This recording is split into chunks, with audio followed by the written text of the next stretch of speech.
Good morning, ladies and gents. Welcome to the Turkey-Hungary Innovation and Digitalization Partnership in EU Funds online event. Thank you for joining us today. My name is Ági Füleki, Head of Marketing at the Hungarian Development Promotion Office, so-called MFY. Today, I have the pleasure of moderating this truly unique event designed especially for Hungarian and Turkish institutions interested in exploring joint participation in the Horizon Europe program, the Digital Europe program, and other EU funding opportunities.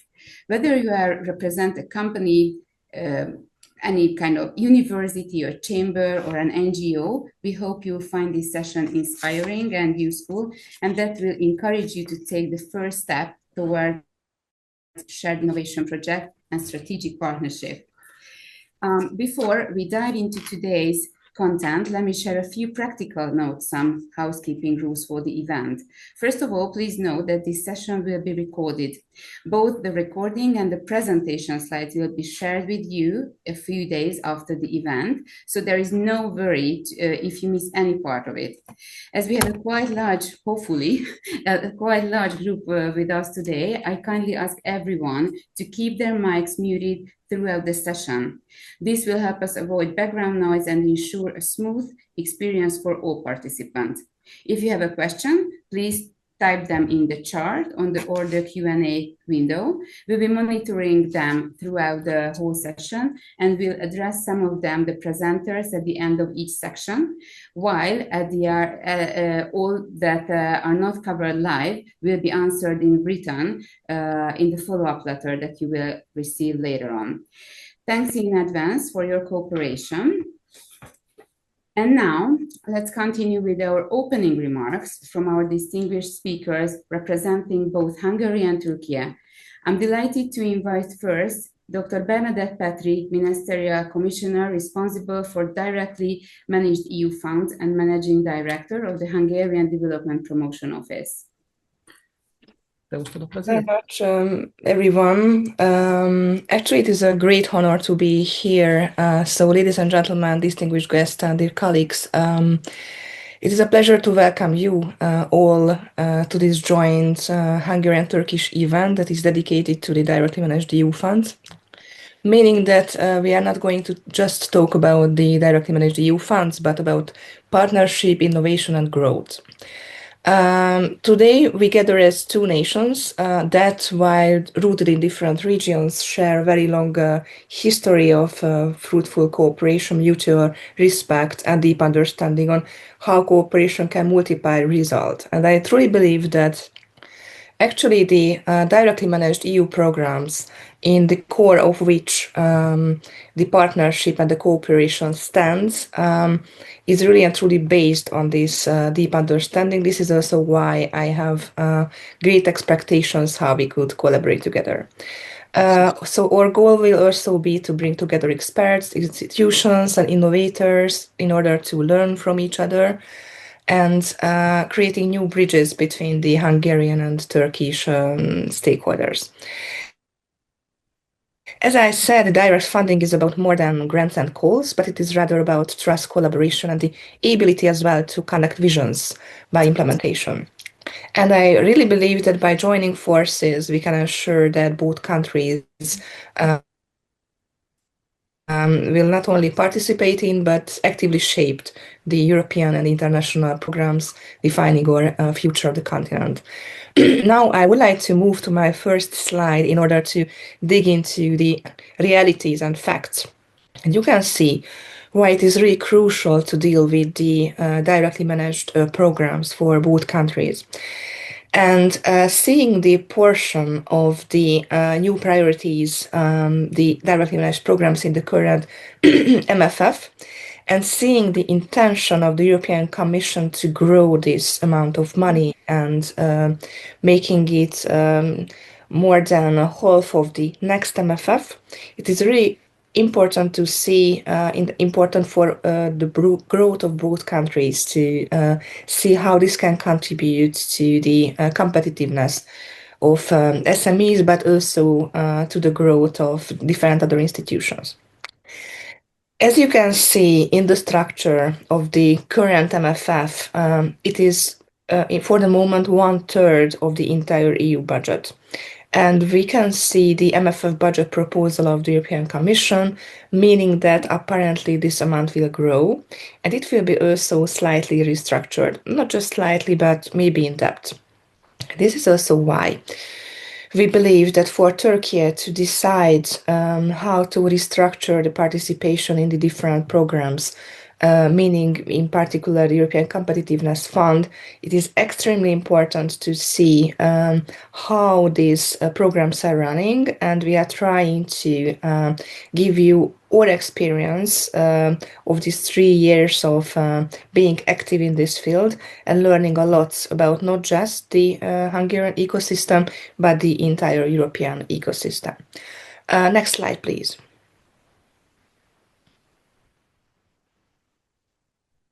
Thank you. The reason why there is MFY advisory and why the Hungarian government decided to create a state-owned company to deal with this like an agency is that actually our region, the CEE region, is not just slightly, but maybe in depth of the amount of grant per capita. You can also see here the comparison in order to have an overview what kind of lagging behind fighting with.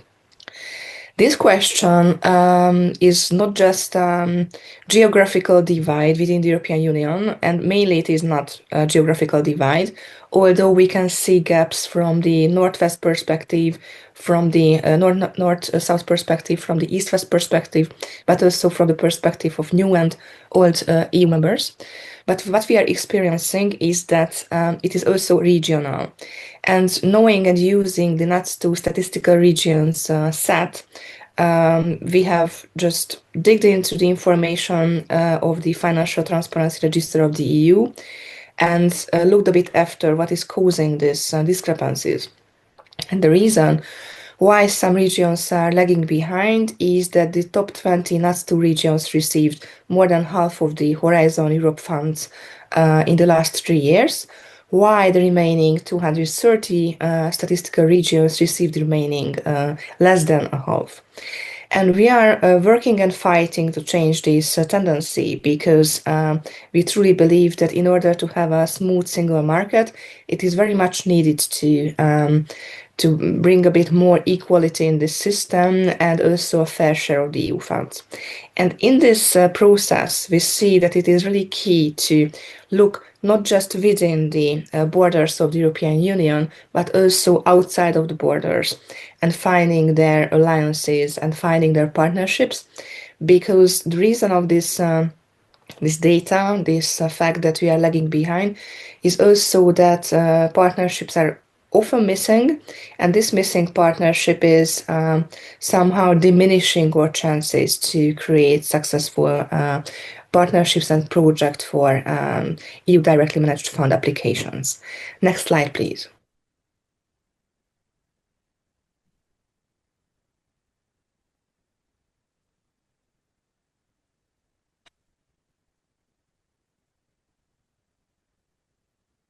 And meanwhile, you can also hear the data.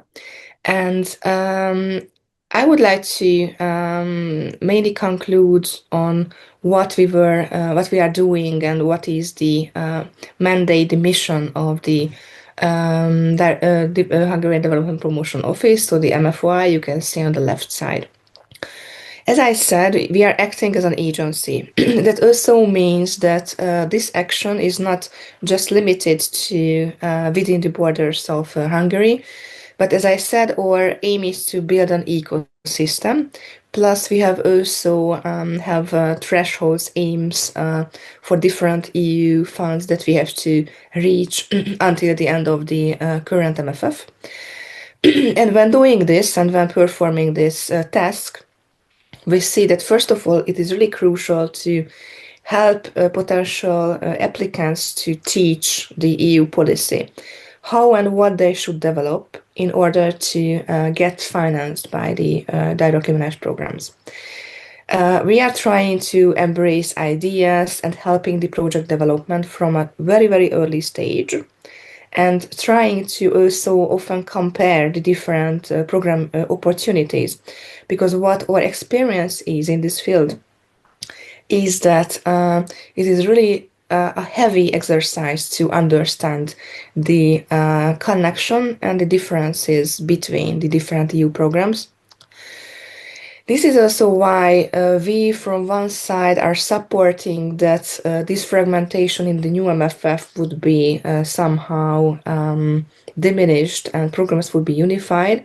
But at the same time, we see that apparently there is no guarantee that simplification will also come in, and that would be also crucial for the process. We are building, as I said, relationships and cooperations, so project collaborations, and whilst we are trying to build up the ecosystem, we are also building international bilateral relations.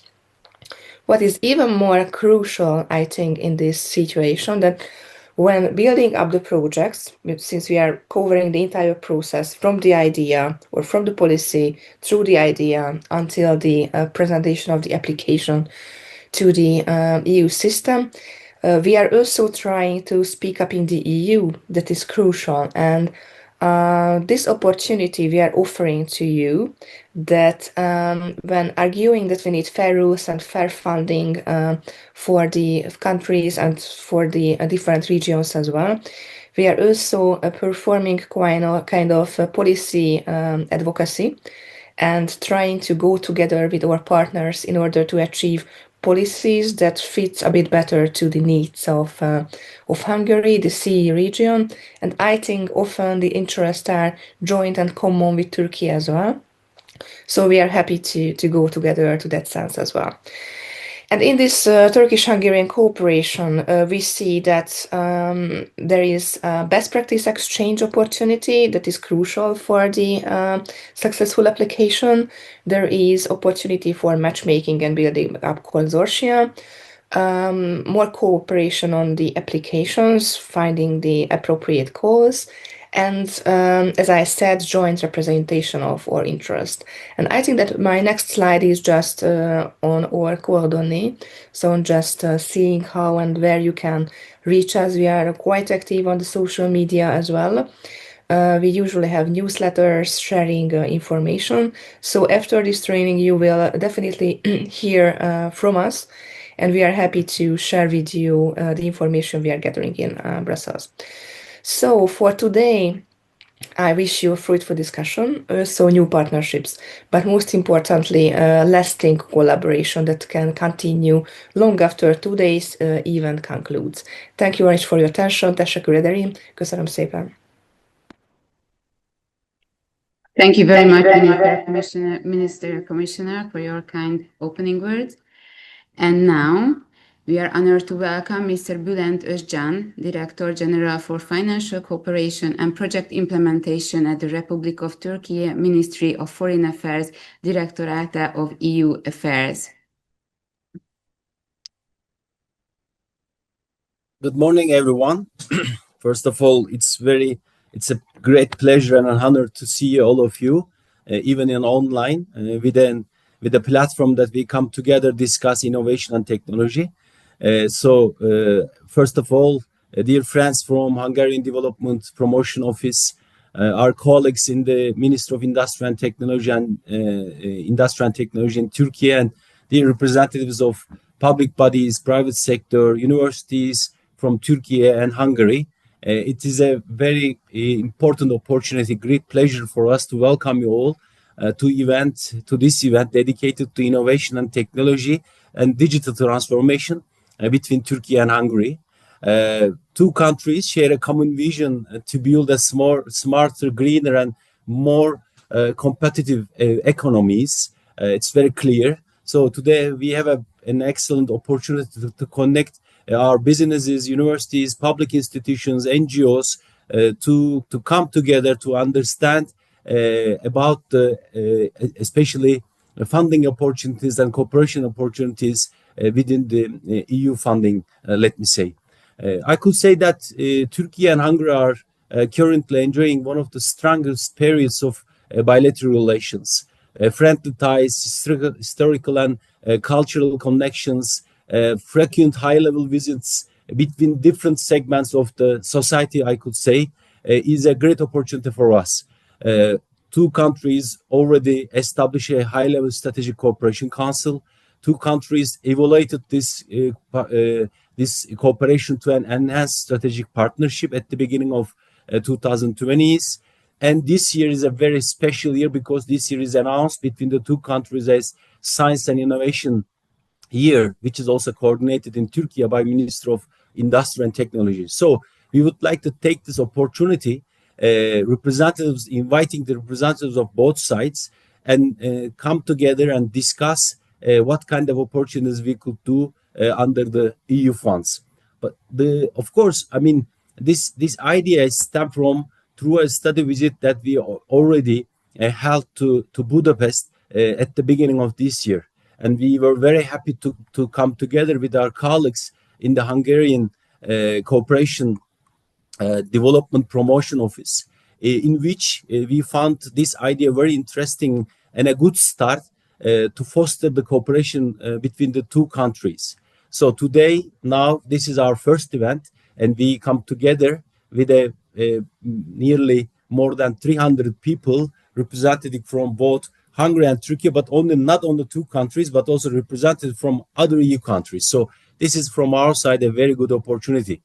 We could say that, two countries has the strongest ties nowadays, recently we could say, and it is also reflecting to our cooperation in the current EU programs. Under the Horizon program, we have an opportunity to cooperate together, work together over 3,300 projects under the Erasmus program. In Horizon program, we have nearly 190 projects already collaborated under the Horizon funds. And now we have a stronger relation under the Digital Europe and, of course, European Enterprise Network, we could say. But the numbers say we could do more, we could do better, especially if we know each other well, if we know the opportunities well, if we have the relevant information, and if we have the relevant context. So this is the main objective of this program today, that we would like to invite you, different segments of the society from the Turkey and Hungary. We would like to inform you about the funding opportunities, what we have currently, and thanks to, of course, our colleagues from Hungary, Bernadette, she already provides a very important framework about what will be next for the EU funding for the next financial framework, and you will understand how to cooperate, and this platform is a good opportunity that you know each other. But as I said, this is a first event. We would like to make this a sustainable and more dedicated events on the base of your needs and on the base of the opportunities. We have a plan not only make the online events, we have a plan of a second event in Brussels. Again, two countries come together and make more stronger voice to their counterparts in the Brussels, I could say. So I would like to thank all my colleagues. It's a great effort because to arrange that kind of a meeting. I would like to thank our colleagues in the Hungarian Development Promotion Office. I would like to thank my colleagues in the Ministry of Industry and Technology. So I hope it is a useful event and useful information, all of you, to foster your cooperation. So let's come together and make Europe more digital and green and stronger between our cooperation, let me say. Thank you so much. Thank you very much, Mr. Özcan, for your valuable remarks and for highlighting the importance of Hungarian and Turkish cooperation within the EU framework.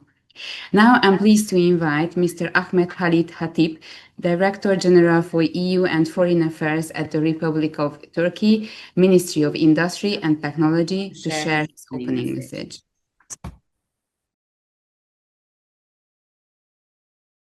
Thank you very much. Distinguished participants, esteemed representatives of Hungarian and Turkish institutions, ladies and gentlemen, It's a pleasure to greet you on behalf of the Ministry of Industry and Technology of Turkey. I'm delighted to address this important session dedicated to strengthen cooperation between Turkey and Hungary in innovation and digitalization. As you know, 2025 embarks as the Turkey-Hungary Years of Science and Technology, Science and Innovation. Within this framework, 20 partners from each country have already joined forces, launching nearly 20 joint initiatives, from research projects and conferences, scholarships, and bilateral agreements. This event that we are organizing today carries a special meaning. It reflects not only our shared vision, but our firm commitment to building lasting partnerships in science, technology, and digital transformation. Since joining the Horizon Europe in 2021, Turkey has participated over 630 projects, securing more than 330 million euros funding. These strong performances demonstrates our growing visibility across Europe and provides a foundation for success under the Digital of Europe program. Turkey's participation in the Digital Europe program since 2023 was not just a technical step, but a strategic one, a declaration that Turkey is ready to contribute to Europe's digital future, from AI and the high-performance computing to data and advanced skills and digital public services. A key outcome of this participation is the integration of 5 Turkish digital innovation hubs into European network. These hubs now support businesses and public institutions in fields ranging from agriculture and textiles to advanced manufacturing. We expect this network to expand further by 2027, deepening our collaboration with Europe's digital ecosystem. Our study visit to Hungary earlier this year also played a pivotal role. Together with Turkish EDIS and the Directorate for EU Affairs, we met leading Hungarian organizations such as HPC EDI Hungary, AI EDI, and Digital Tech EDI. These exchanges built valuable trust and identified concrete opportunities for joint actions. Today's program is another milestone in our growing partnership.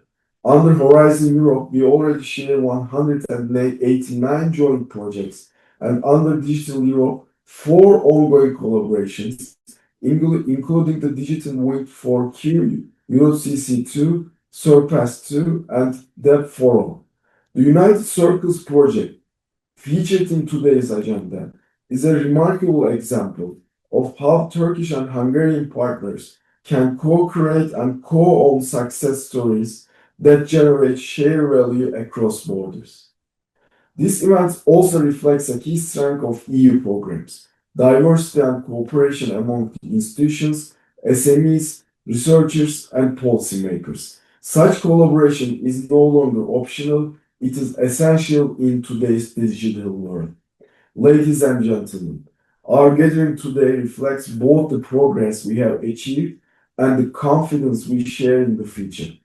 We believe that the deepening partnership between Turkey and Hungary will continue to strengthen our innovation ecosystems and contribute to Europe's broader transformation goals. I extend my sincere thanks to all partners and colleagues who made this event possible. Wishing you a productive and inspiring session. Thank you very much.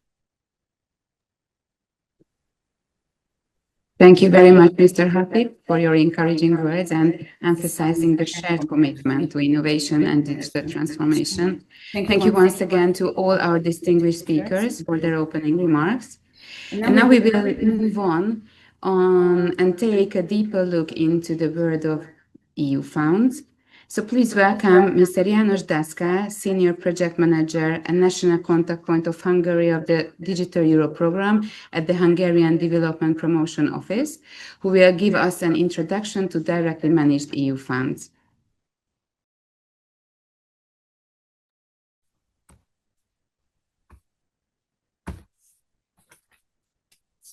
Thank you very much and good morning to everyone. So as Agi mentioned, my name is János Daszkál, and I'm a senior project manager here at MFOI, but as well the national contact point, the so-called NCP for the Digital Europe program. So I will tell you about, in my first presentation, about the digital fund the so-called the digital, not the direct funds, and its place within the total EU funding landscape. And when we talk about the EU direct funds, we are referring to the programs which are managed centrally by the European Union, not by national authorities. And it means quite huge differences compared to the operative programs, which are, let's say, the more or better known in Hungary, for example, but in other countries as well. So understanding the difference between these two worlds is a key, because applying for direct EU funding means joining a much larger European community and turning local ideas into projects with EU-wide relevance and visibility. I try to share my screen now.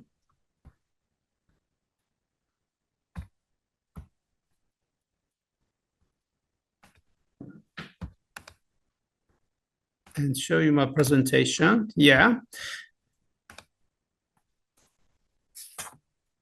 Can you see it now?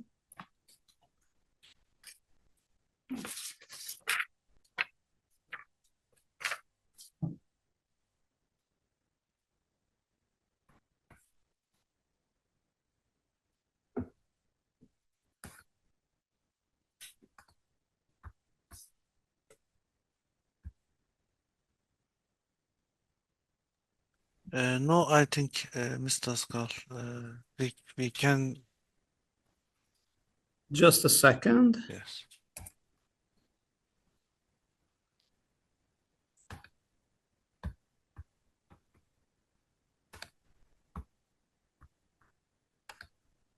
Can you see it now? Yes.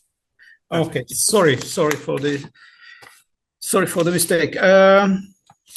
When we are talking about direct EU funds and its importance, we are normally talking about the budget. Let's see how the EU funding is structured. Here we can see how the EU budget is structured and why direct funds are now more important than ever. This is the current budgetary cycle of the EU. So it shows that it's about 2 trillion, so 2,000 billion euros, combining the long-term framework and the recovery plan. Traditionally, most funding went to the cohesion policy and the agriculture. These were by far the biggest budget lines in the EU budget. But this has changed in this budgetary cycle quite radically. And for the first time ever, the amount allocated to directly managed programs is on par with these traditional funds. So more than 377 billion euros have been allocated or earmarked for the so-called new priorities. And this is the new priorities like research, innovation, digitalization, space, green transition, and resilience, and so on. These are the so-called directly managed EU funds. So it clearly means that understanding and accessing these programs is no longer optional. So this is a must, strategically important, because learning how to access direct funds is becoming a strategic necessity. So those who invest in understanding and participating in these programs in this world are the ones who will be best positioned to secure EU funding in the future. So the importance is quite huge. But this direct EU funding landscape is quite complex. So we have more than 40 direct funds. And so it's not easy to, let's say, to understand this world. With all the programs each have their own priorities, own rules, differences. So even for those who are working with them, it's not an easy thing to keep track. So what makes it even trickier is that many EU priorities, and let's say the most important ones, like digitalization, health, agri-food, for example, are cross-cutting. It means that not only one program dealing with these initiatives, but several programs. For example, digitalization appears by far not only in the Digital Europe program. So you may think if a program is called Digital Europe, then everything which is digitalization is within this program, but it's not. So not only Digital Europe program, but for example, Horizon Europe, the European Innovation Council, the Defense Fund, and EIT initiatives, for example. So the key message is don't box yourself into a single program. If you have a project idea, then it should be explored how it connects, this idea, how it connects to the multiple EU priorities. And we have to look for synergies. So because who see the bigger picture are often the ones who turn ideas into truly successful EU projects.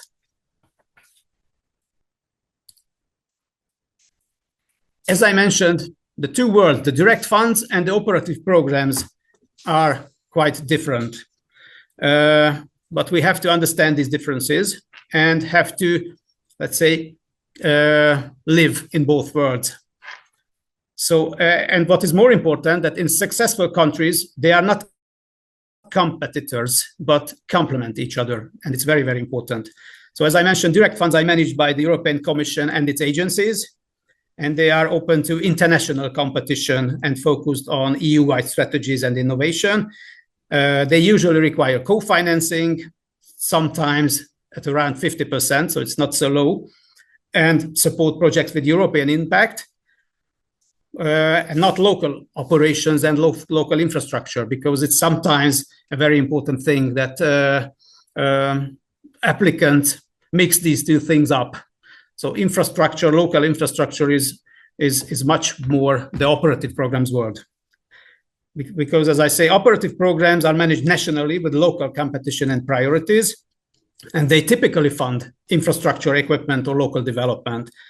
So in successful countries, they are not competitors, but complementary. So they, let's say, work hand in hand, these two worlds. The key feature of the EU funding, the direct funding, is the European dimension. And what does it mean? I will explain it in a couple of words. First of all, there has to be a project idea because as I mentioned, these directly managed funds should somehow support a kind of a strategic objectives of the EU. So there should be a project idea behind an application which supports this strategy of EU, strengthen the EU. So it very often happens that if only there is a need for money and not a real project idea, then we have to really hard work on it to develop a project idea, because the need for money is not yet a project idea. What I mentioned, that EU dimension is very, very important. And the EU dimension means that everything happens on European level. So it means EU level competition. So anyone from any eligible country can apply. The EU level evaluation, it means that there are no country quotas, for example. The best application win regardless of countries. And it means a really strong and fierce competition. If you apply with innovation, then the innovation also should be EU level innovation. So it's not enough if you import advanced technology from another country. And the dissemination, which is very important to EU, should be also on EU level. And this is why an international consortium is very often a prerequisite or a must to submit a proposal.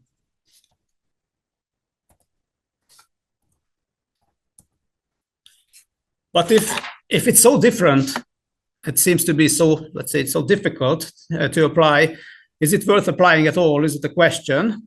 And how should we apply to do it? So because we are absolutely convinced that this is the only way. As I mentioned, more and more money in the EU budget is in the direct EU funds world. So this is why it's a must to apply for these projects and for these funds. So the question is not whether is it worth applying, but how to do it.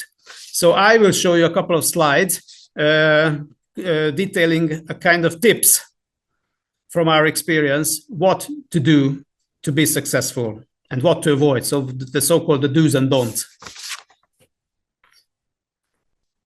This is a summary of this. And we will, let's say, show some of them in a bit more detail. The first one is the timing is very important. So once a call is open, there are, let's say, 3 to 5 months to submit your application, and it's often not enough. So this is why you have to think very forward, to have to know about the EU strategies, the programs themselves, what they are about, the work programs of the fund, and then the calls come. So when the calls come, you should be prepared by that time, for example, with the work programs. It is very important to do it by step, because it can be done in small scale. So start small, definitely start small, and then learn and prove your abilities, and then do it step by step. It's very important.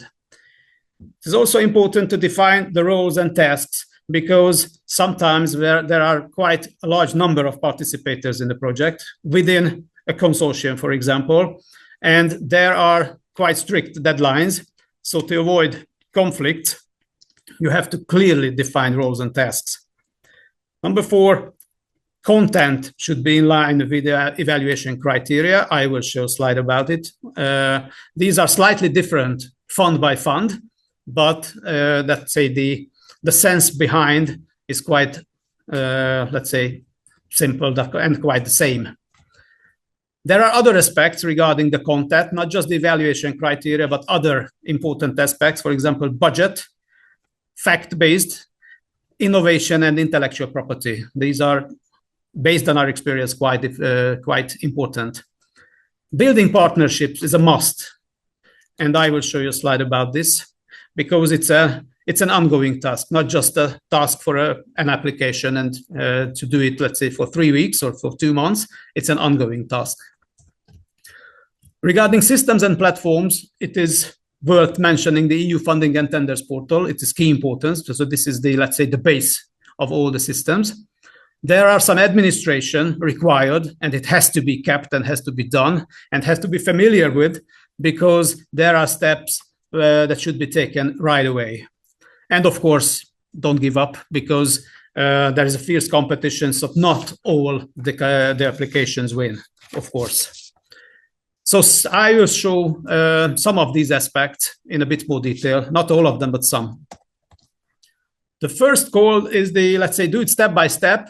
And this is about the so-called cascade funding, or it's sometimes named as FSTP, the financial support to third parties. And it is the same. It is 2 applications in one, especially for SMEs and startups. It's very good. Here's how it works. For example, imagine a 10 million euro project, and about 20% goes to the, let's say, the core partners of the consortium to manage the project, and up to 80% is distributed to external organizations as financial support to third parties in small amounts. It means that it is very good for small SMEs and startups. You can get 2 in 1. Not just funding, but expert support at the same time, which is also can be very good and very important for small companies. Less administration, so the process focuses much more on implementation and result, and much less on administration. And it's between 10 to 200,000 euros, which is enough for a small development, based on also our experience. And of course, as I mentioned, it is linked with other forms of support, for example, tech and knowledge transfer, marketing, vouchers, testing opportunities, mentors, and so on and so on and so on. These kind of things that really worth money and very important especially for small companies. As I mentioned, to build the application on the evaluation criteria. These criteria appeal in all programs, but their exact wording and emphasis can differ. For example, in the Digital Europe, this is relevance, impact, and implementation. It means that relevance means how to fit your project to the called goals and EU priorities, for example, the digital decade or digital sovereignty. So to show clearly EU how the the added value will be generated. The impact focuses on the, let's say, the so-called the tangible results, benefits for competitiveness, innovation or society, and strong dissemination, and with KPIs, of course, numbers. And the implementation is about feasibility, a plan, capable partners, a good consortium, good risk management, and so on and so on and so on. So the success depends not only on the idea, but on how precisely it meets these three criteria. So this is why the application must be built based on these evaluation criteria. That's a very important message. But apart from the evaluation factors, the evaluation criteria, there are other facts which are very, very important. And we collected for you some. The first one is factuality. Sometimes an innovator is in love with his or her innovation. But of course, EU is not naturally in love with this innovation. So this is why it has to be fact-based presented, that why is it good? The budget planning, it should be transparent. It should be, for example, a proposal can look very great on paper or in PowerPoint, but it can fall apart when it's the budget-wise it's weak or unrealistic, totally unrealistic. So it has to be kept clear, justified, and consistent with the work plan. It is very important. This is one of the first things that's checked always in an application, the budget planning. As I mentioned, the innovation is also very important, and you have to prove that your innovation is really an innovation. So it should be an evidence behind it. It's an innovative compared to what, based on what facts and criteria and attributes. So this also has to be fact-based, that this is really innovation. Sometimes we have projects that someone tries to say that this is really innovative because they are the first company who will sell it in Hungary. But if we find, for example, articles from newspapers, then in other countries 2 years ago, there are articles about this thing, then it, of course, on EU level, it's not innovative. The fourth one is the intellectual property. And it is also very important because we are talking about the consortia applications. And it is always a question. So if there is an intellectual property of someone which is brought into the consortia, what will happen to it? And if there is an intellectual property, what is made by the consortium, what will happen with this afterwards? So it should be handled, and it's a very important part of the application. Building partnership is also very important. As I said, it's an ongoing activity. And I can say only, let's say, buzzwords about it, but we have to do it all the time, regardless of an application. If you have a plan to become international, then you have to build your partnerships immediately. We saw it from the chat that the participators already started the matchmaking and everyone introduced himself and so on and so on. And it's very, very good. That's exactly the way how we should do it. What we can, as an addendum, offer to this, that we, for example, in Digital Europe program, created a B2Match platform. B2Match is a very good platform used, let's say, Europe-wide to matchmaking purposes. And in the international project regarding DEP, the so-called DEP for All, we created a community in the B2Match platform. So I would encourage everyone to go b2match.com and find the DEP community there and register, because you can find there more than 300 participants already registered. So it is a very good tool for online matchmaking. Of course, in 2025, we cannot forget about systems. And regarding systems, this is the EU funding and tenders portal regarding the directly managed EU funds world. This is the key. So this is the platform you will return to again and again. this is the place where all the applications can be found. Everything, all the documents can be downloaded from. You can register here and make all the administrative work here. You can submit your application here, and so on and so on. So everything is done on the EU Funding and Tenders Program platform. If you really seriously want to do something in this direct fund world, you cannot avoid this platform. You have to discover it. There is a public section, there is a private section. If you are logged in, sign in, and then log in, you can see your own projects and manage your calls and manage your submissions, and so on and so on and so on. You can find partners here. You can search for calls for your project ideas, and so on and so on. So please discover this platform. It's a must. There are administrative things, just very shortly. Of course, as I mentioned, there's a public space on the EU funding and tenders, but if you do something, then you have to identify yourself. To be able to identify yourself, you have to apply for the so-called the PIC number. There is a process behind it. I put a link in the presentation how to do it. This long number in purple, this is the, let's say, the unique 9-digit identifier, for example. This is ours. This is MFOE's PIC number. And you can define all the, let's say, contact persons from your organization to manage your projects and calls. And of course, it is very important to prepare and submit properly your application. There are tools behind it. There are, let's say, key important steps, how to do it, to fill out, for example, the Part A documents with the administrative and financial data, and then upload the Part B. The Part B is, let's say, the professional, the technical contact. What is your project about is all about Part B.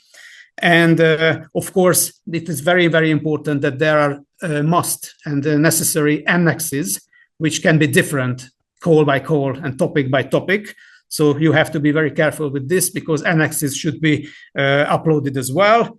And it's very important that don't leave it to the last minute, because something always happens to the system, and the end deadline, the end date is strict. So if they say that, for example, in this wave, you have to submit your proposal in Digital Europe program until 3rd of March, 17 o'clock in Brussels time, then 17 o'clock Brussels time, the system closes. No matter what happens, no matter what excuses you have, the system closes and it's over.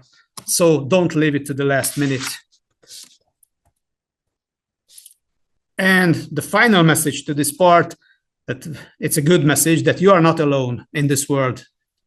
There are NCPs, as I mentioned. I am one of them in Hungary, and there are lots of NCPs in lots of countries.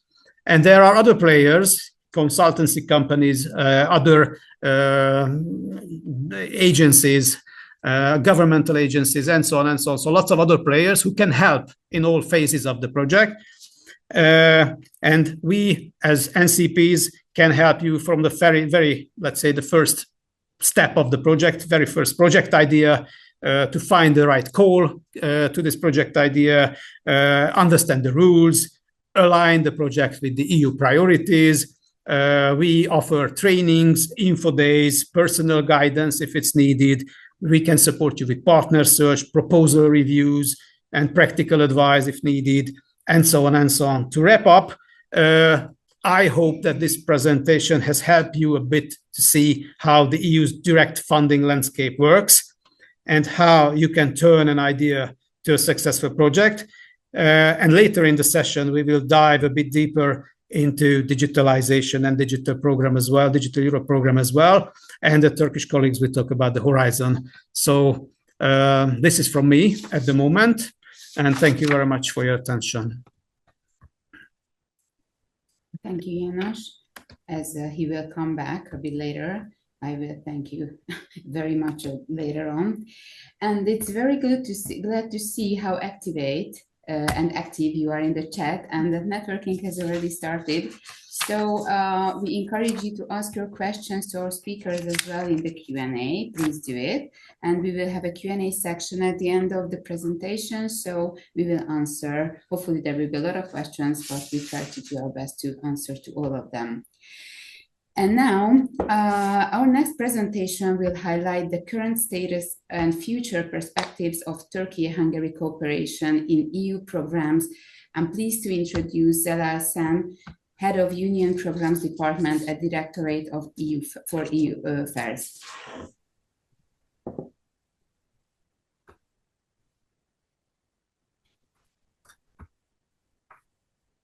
I'm sorry, I'm having a technical problem. Sorry, I will start in a few minutes.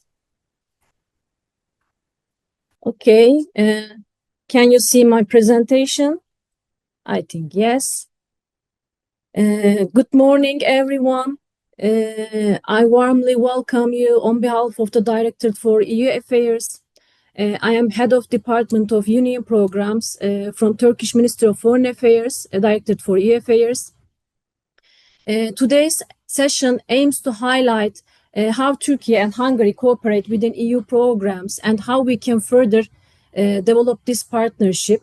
I hope this information session we share today will help all participants discover new project opportunities. Now let me start with some words, some keywords. Collaboration and competition. We use these words very commonly. In fact, they say competition is key to the success. That's right, because competition is an important driver of innovation, perhaps the most important one. But when it comes to getting big things to be accomplished, the history shows that cooperation has afforded humanity great success. I'm rather emphasizing collaboration rather than cooperation because cooperation is about working for your own goals. But collaboration, we work together, produce together, and work together to achieve shared goals. And luckily, these programs provide these tools to collaborate. Having emphasizing these, I'd like to take your attention to the performance of two countries and state of their cooperation with some figures and numbers. Turkey has taken part in EU programs for more than 2 decades.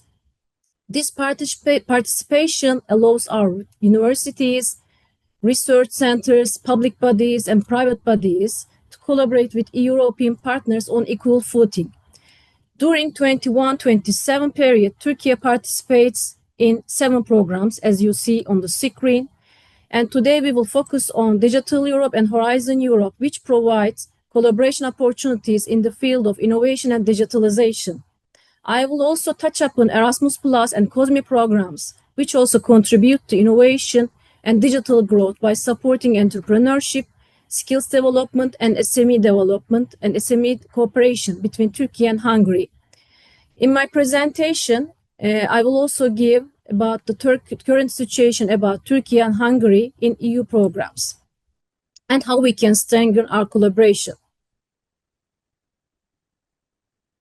Since we are discussing cooperation in the fields of innovation and digitalization, it is useful to have a look at the Summary Innovation Index from the European Innovation Scoreboard 2025, which compares innovation performance across European countries involving Turkey.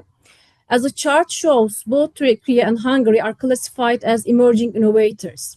These are countries that are developing innovation capacities but still perform below the EU average.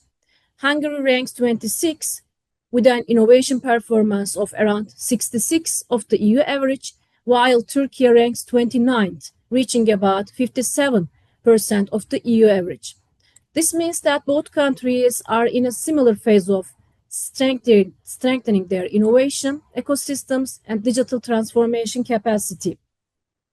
Enhancing bilateral cooperation through these programs can help both Turkey and Hungary accelerate their innovation performance. And complementary programs like Erasmus Plus, COSME can further support skills development, SME growth, and entrepreneurship, which are all key drivers of competitiveness and digital transformation. Now let me start with Horizon Europe program. I will not go into details, but this, as you know, is the key program for research and innovation in Europe. Both Turkey and Hungary actively participate in it, joining international consortia, supporting scientific excellence. Participation in this program helps our institutions exchange knowledge and address common challenges together. This chart shows the total EU funding contribution received by all participating countries under Horizon 2022.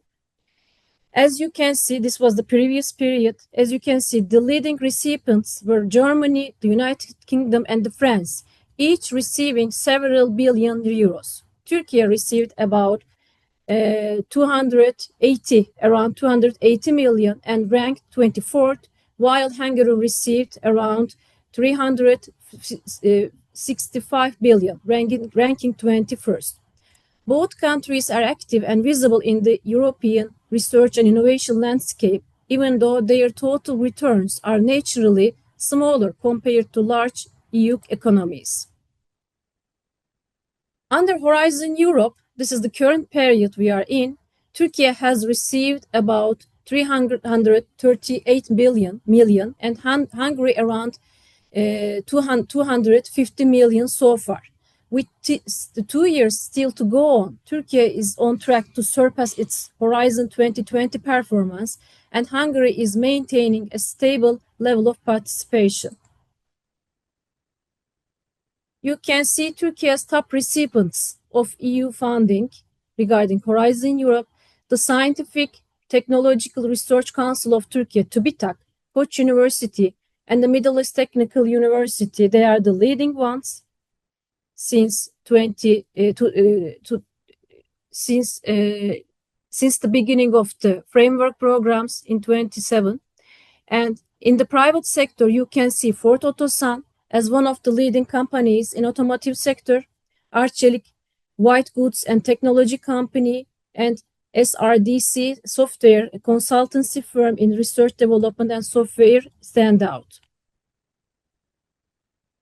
When we look at the picture from the Hungarian side, the leaders are 3 universities: Budapest University of Technology and Economics, Central European University, and Aarhus Lorand University. Successful private companies include Biotalentum, Leonardo, and Syrian Research Institute. Biotalentum is expert on biotechnology and stem cell research. Leonardo is working on the area of sustainable energy and environmental solutions, and Syrian Research Institute is working on health economics and clinical research. This shows the leading organizations. I'm sorry.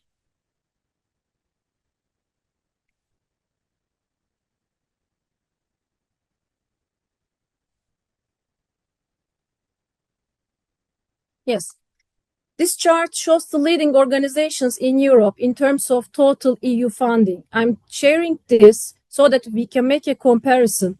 Institutions like CNRS in France, which is the largest public research organization in France, and Fraunhofer in Germany, is Europe's leading organization for applied research. Each received more than 1.7 billion euros since 2007, reflecting their capacity and experience in EU research projects. When we compare this with Turkey and Hungary, whose top organizations receive funding in hundreds of millions rather than billions, we see a clear scale difference.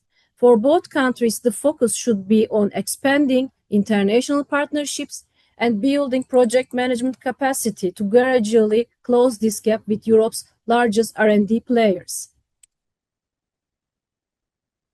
Now let's look at the cooperation of Turkey and Hungary. They have already worked together in 192 joint projects with a total EU contribution of about 3.24 billion. This gives the overall budget of all the projects that these parties are involved, and 117 Hungarian and Turkish participants and organizations cooperated, receiving 125 million euro grants in total. You can see the distribution of EU grants received by two parties. You can see how active in Turkey and Hungary together in different sectors of the Horizon Europe as well. Most cooperation is in projects that deal with global challenges like energy, climate, mobility, health, food, digital, and industry. And these are the top institutions from Turkey and Hungary that have established partnerships. Leading public and private universities and private sector institutions are involved in the list, as you see.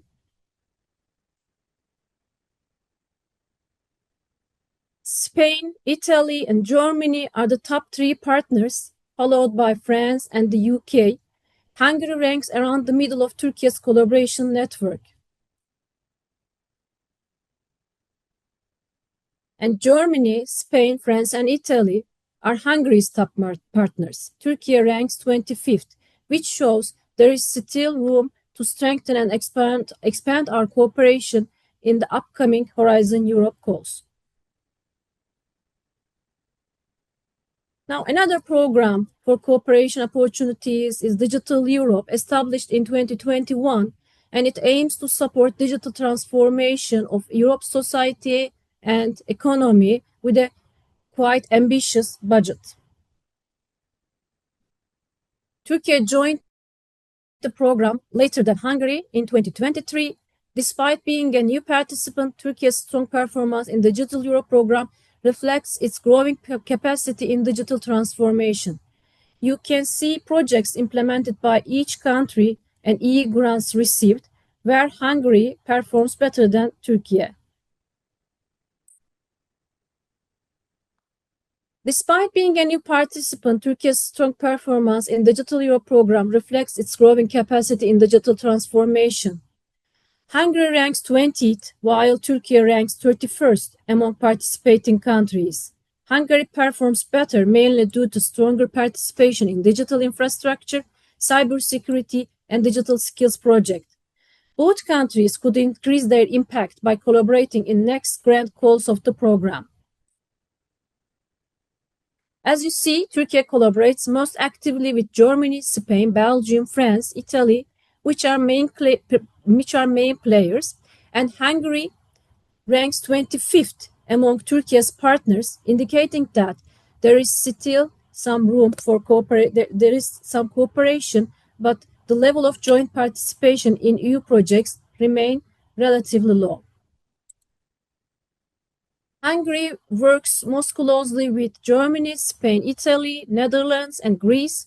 Turkey ranks 27th among Hungary's partners, showing that cooperation in digital transformation and innovation projects is still at an early stage.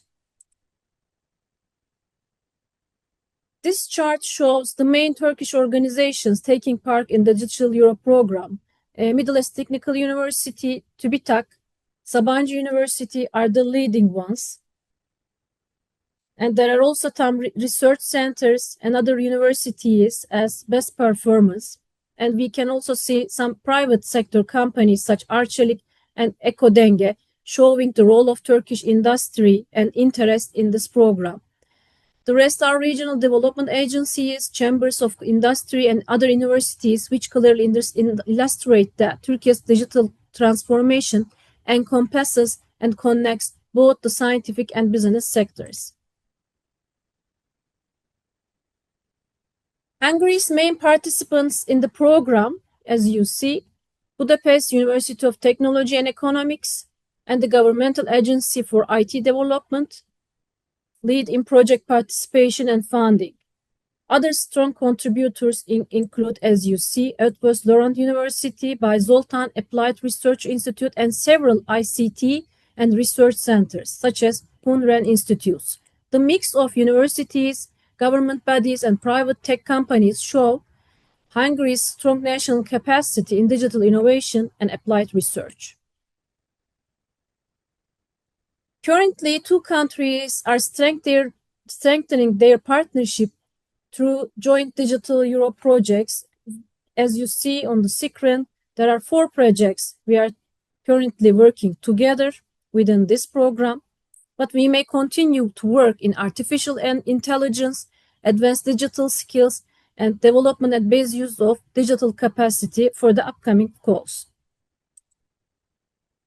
Now, I'd like to give some information about another program, an Erasmus Plus program.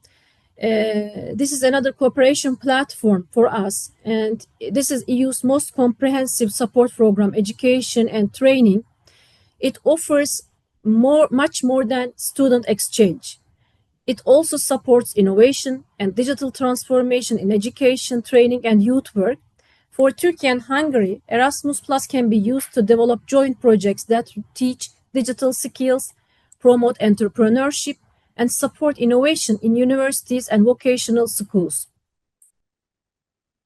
Through partnerships, projects between institutions and businesses, both countries can share experience, create new learning models, and train people for the digital economy. For the past 10 years, Turkey and Hungary have built strong mobility and project partnerships under Erasmus+. Thousands of students and staff have benefited from these exchange, strengthening their mutual understanding in the field of vocational education and higher education, and around 3,500 projects have been co-implemented so far with a total budget of 250 million euros. Now, let's look closer to cooperation figures. Hungary ranks middle level among Erasmus Plus mobility partners, sending students and staff to Turkey with around 6,000 participants between 2014 and 2024. While this shows an active exchange, there is still room to expand mobility and institutional partnerships between two countries. And Hungary, as you see, ranks 8 among countries sending students and mobility between the same period. That means Hungary is one of Turkey's stronger mobility partners, outperforming many other EU members. Hungary is an important partner for Turkey and Erasmus+, and this foundation can be built upon for deeper cooperation in research, digital skills, and innovation programs. Hungary and Turkey collaborated in nearly 3,400 projects for the past 10 years. This shows that both countries have an active but moderate cooperation. They are both interested in innovation, digital transformation, and vocational training, so there is good potential to increase joint Erasmus Plus projects in the future. And you can see the picture from the Hungarian side as well. So Turkey and Hungary are among each other's most preferred partners in training and education collaborations. Now, finally, I'd like to move to another program. This is the Single Market Program, and Turkey participates in the COSME component of this program. COSME offers a valuable platform for both countries to deeper collaboration in entrepreneurship and SME development. It supports basically SMEs by improving access to finance, market opportunities, and digital tools, and become greener, all essential for staying competitive in today's global economy, in fact.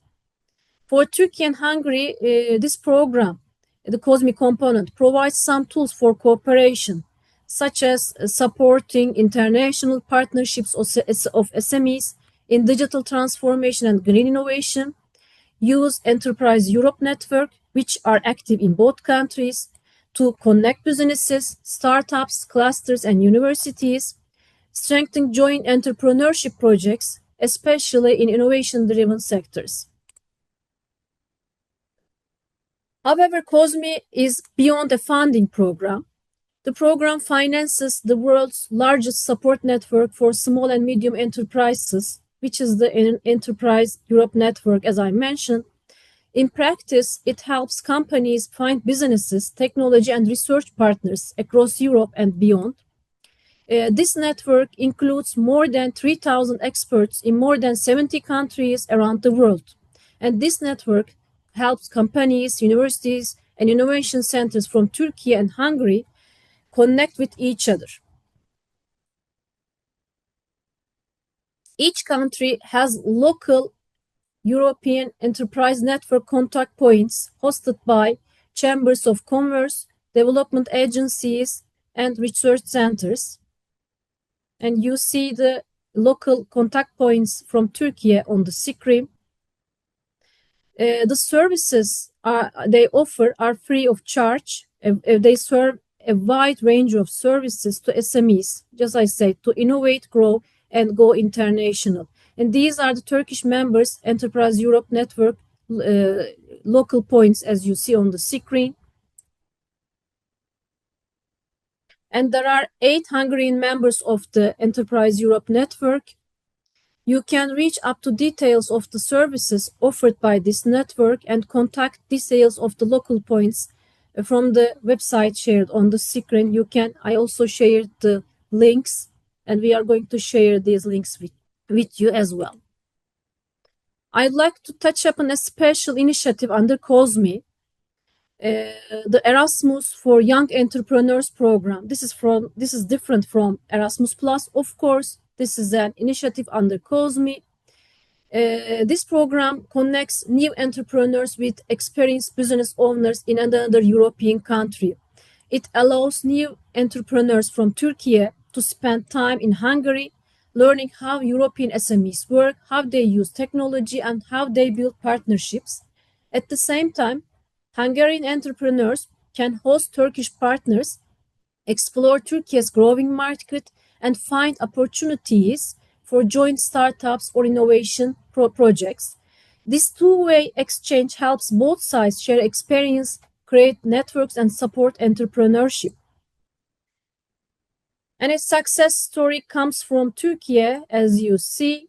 Duygu Yılmaz Köksal, she was awarded as the New Entrepreneur of the Year 2025. She's the founder of a firm Saledo, a company dedicated to transforming banana surplus into valuable, sustainable products. And her participation in this program in the Netherlands as a new entrepreneur proved to be an impactful experience for her. For international growth and innovation, you can learn about Duygu's story and other young entrepreneurs' stories from the Erasmus for Young Entrepreneurs website.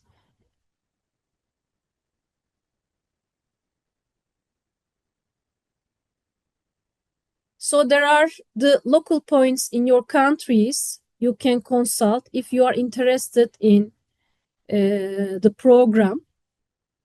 As you see, in Turkey, there are 8 local contact points, and in Hungary, there are 2.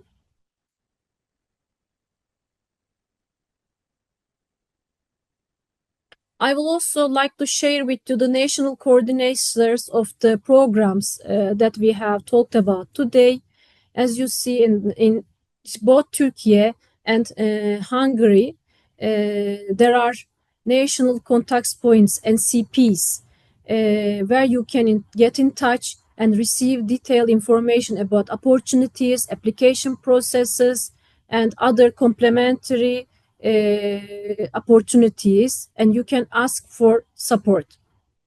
As final words, I'd like to recommend that you actively monitor relevant opportunities according to your capacity and areas of expertise, and participate in partnerships when you can contribute and invest yourself. And that's all I'd like to share with you today. Thank you for listening to me. Thank you, Ms. And I would like to confirm, because I see in the chat that there are several questions about how will we share the slides. We will. After the event, you're going to get a kind of follow-up letter with a link, and the link will, through the link, you can reach our website, and both the presentations and the recording will be shared there. So do not worry, you can reach it easily. Okay, and now we will turn our attention to Horizon Europe, the EU's flagship program for research and innovation. Please welcome Serhat Melik, Horizon Europe National Contact Point at TÜBİTAK, who will share insights on opportunities for collaboration. Thank you very much. I hope you can see my slides well. Actually, first of all, thank you very much for hosting such a nice event.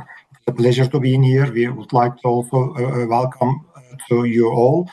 My name is Serhat Mirik. I am working in the Scientific and Technological Research Council of Turkey, TÜBİTAK. TÜBİTAK is responsible from the coordination, national coordination of Horizon Europe for Turkey. And I am actually serving as a national contact point, NCP for Cluster 5, which is climate, energy, and mobility, and also NCP for EU missions, and also NCP for New European Base Facility.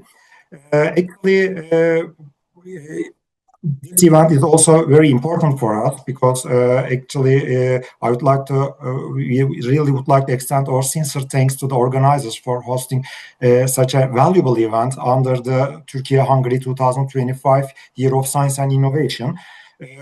We strongly believe that the Horizon Europe program offers a significant platform to strengthen cooperation between Turkey and Hungary's research and innovation ecosystem. And this event is an excellent opportunity to explore and enhance collaboration, particularly with the ongoing and upcoming calls for projects.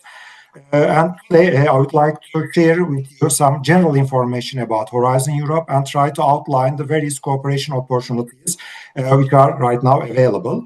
So let's begin. Horizon Europe is an EU framework program. What is EU framework program? These are the main, let's say, instruments for funding research and innovation under European Union. These programs are regarded as the world's largest civilian and research and innovation program in terms of budget and scope. One of the main aims of the program is to foster social and economic development and also try to facilitate cooperation between industry and university by encouraging them, and also try to seek to enhance cooperation across various policy areas in European Union according to the utmost policies of European Union. When we actually look at Turkey, Turkey has been participating to the program since the sixth framework program in 2002, holding the status of associated country. Since then, you can see that there is Turkey's involvement has steadily increased with significant number of progress in terms of number of projects granted or number of participating organizations or number of Turkish coordinators in multi-partner consortia. So we hope that it will also continue in the upcoming period. Horizon Europe is labeled as FP9 and has the budget as an estimated budget more than 9 billion euros, which will run between the period 2021 to 2027.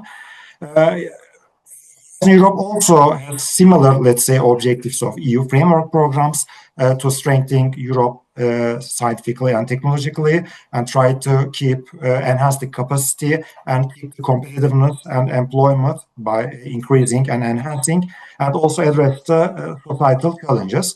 As you can see, there are four main pillars under Horizon Europe, and global challenges, industrial competitiveness takes the largest share, and excellent science follows closely in the second. When we look over the current performance of Turkey in Horizon Europe program, up to date, actually more than 1,000 projects implementers from across our national research and innovation ecosystem has taken part more than 700 projects. Actually, this is a clear reflection of our shared commitment and co-creation and collaboration, let's say, ambition in European level. Notably, there are 50 of these projects are coordinated by Turkish organizations. It also showing us that we are not only active in participating to Horizon Europe program, but also building trust and recognition given to the Europe for leading to, let's say, multi-partner projects. In financial terms, Turkish participants have been awarded about approximately 260 million euros so far. And if you look at the project distribution over clusters, cluster 5 actually Climate energy mobility cluster stands out the largest area of engagement, almost 34% of our projects. This is followed by cluster 4, which is digital industry and space, and also cluster 6, food, bioeconomy, natural resources, is also very, let's say, among the successful areas. In addition, Turkish researchers and institutes are also active in excellence-focused programs, such as in European Research Council, in Marie Skłodowski Creations, in widening participation, spreading excellence part. So we are not only participating, we are also trying to contributing to the overall picture of European science and innovation. Let us turning now to the cooperation between Turkey and Hungary. Actually, in Horizon Europe, there's a strong partnership, but there's a strong foundation between the two countries. It is not just, let's say, started in Horizon Europe, but since FP7, there's a long-standing and active partnership between two countries. But under Horizon Europe, specifically, Turkey and Hungary have jointly participated 82 projects so far. This is also a clear indication that our institutions are, let's say, finding common ground in addressing key challenges together. And looking at, let's say, the bar chart, in almost every year, the participant of both countries could participate on average 20 projects. And also we can see that cluster 5, cluster 6, and cluster 4 are among jointly supported projects in which both Turkish and Hungarian participants participated. When we look at the general structure of Horizon Europe, actually, you can see that it's composed of 4 pillars. The first pillar is about excellent science. It's so-called as the main sources of research, which are, let's say, both researchers and research infrastructure. The second part is global challenges and European industrial competitiveness. This supports research relating societal challenges and reinforce technological and industrial capacities through 6 clusters. And the third pillar is innovative Europe. It is about co-creation, and it is about innovation performance, enhancing innovation performance, innovation transfer, and scaling up in Europe. And widening participation is contains actions that, on one hand, contribute to the building research and innovation capacity for widening countries, and also, in other hand, aim to support the consolidation and impact in European research area. So we will deep into details in upcoming slide. So for the excellent science, as you can see, it's composed of main pillars: European Research Council, support frontier research, Marie Skłodowski Creations for enhancing the researchers' career through mobility and training, and also research infrastructures projects being, let's say, supported under this program. European Research Council actually funds groundbreaking and, let's say, high risk, high gain, ambitious projects. It offers actually different funding opportunities according to, depending on the date that have earned, let's say, scientists gain PhD. Individual scientists could benefit from European Research Council projects. So there are different types of, let's say, sub-programs. And right now, ERC Consolidator Grant has been launched on the 25th of September and expected to close on the beginning of January, 13th of January, 2026. You can also, let's say, seek opportunity to, let's say, apply for the call of Consolidator Grant. Actually, also there's another grant called Synergy Grant. This is also will be opened by the time 5th of November. You can also seek opportunity to apply for it. When we look at Marie Skłodowski Creation, it provides grants in all stages of researchers in order to improve their career and try to enhance mobility of researchers transnationally and interdisciplinary and intersectorally. So there are different types of, let's say, calls that could be applied. Postdoctoral fellowship for provide support to experienced researchers which have, let's say, 8-year PhD after the researchers who, let's say, maximum 8 years after having PhD could apply for it. Doctoral networks actually it provides support for doctoral training of researchers, and the staff exchange actually it provides support for international and intersectoral cooperation between, let's say, academia and industry. The co-fund supports to provide doctoral and fellowship programs.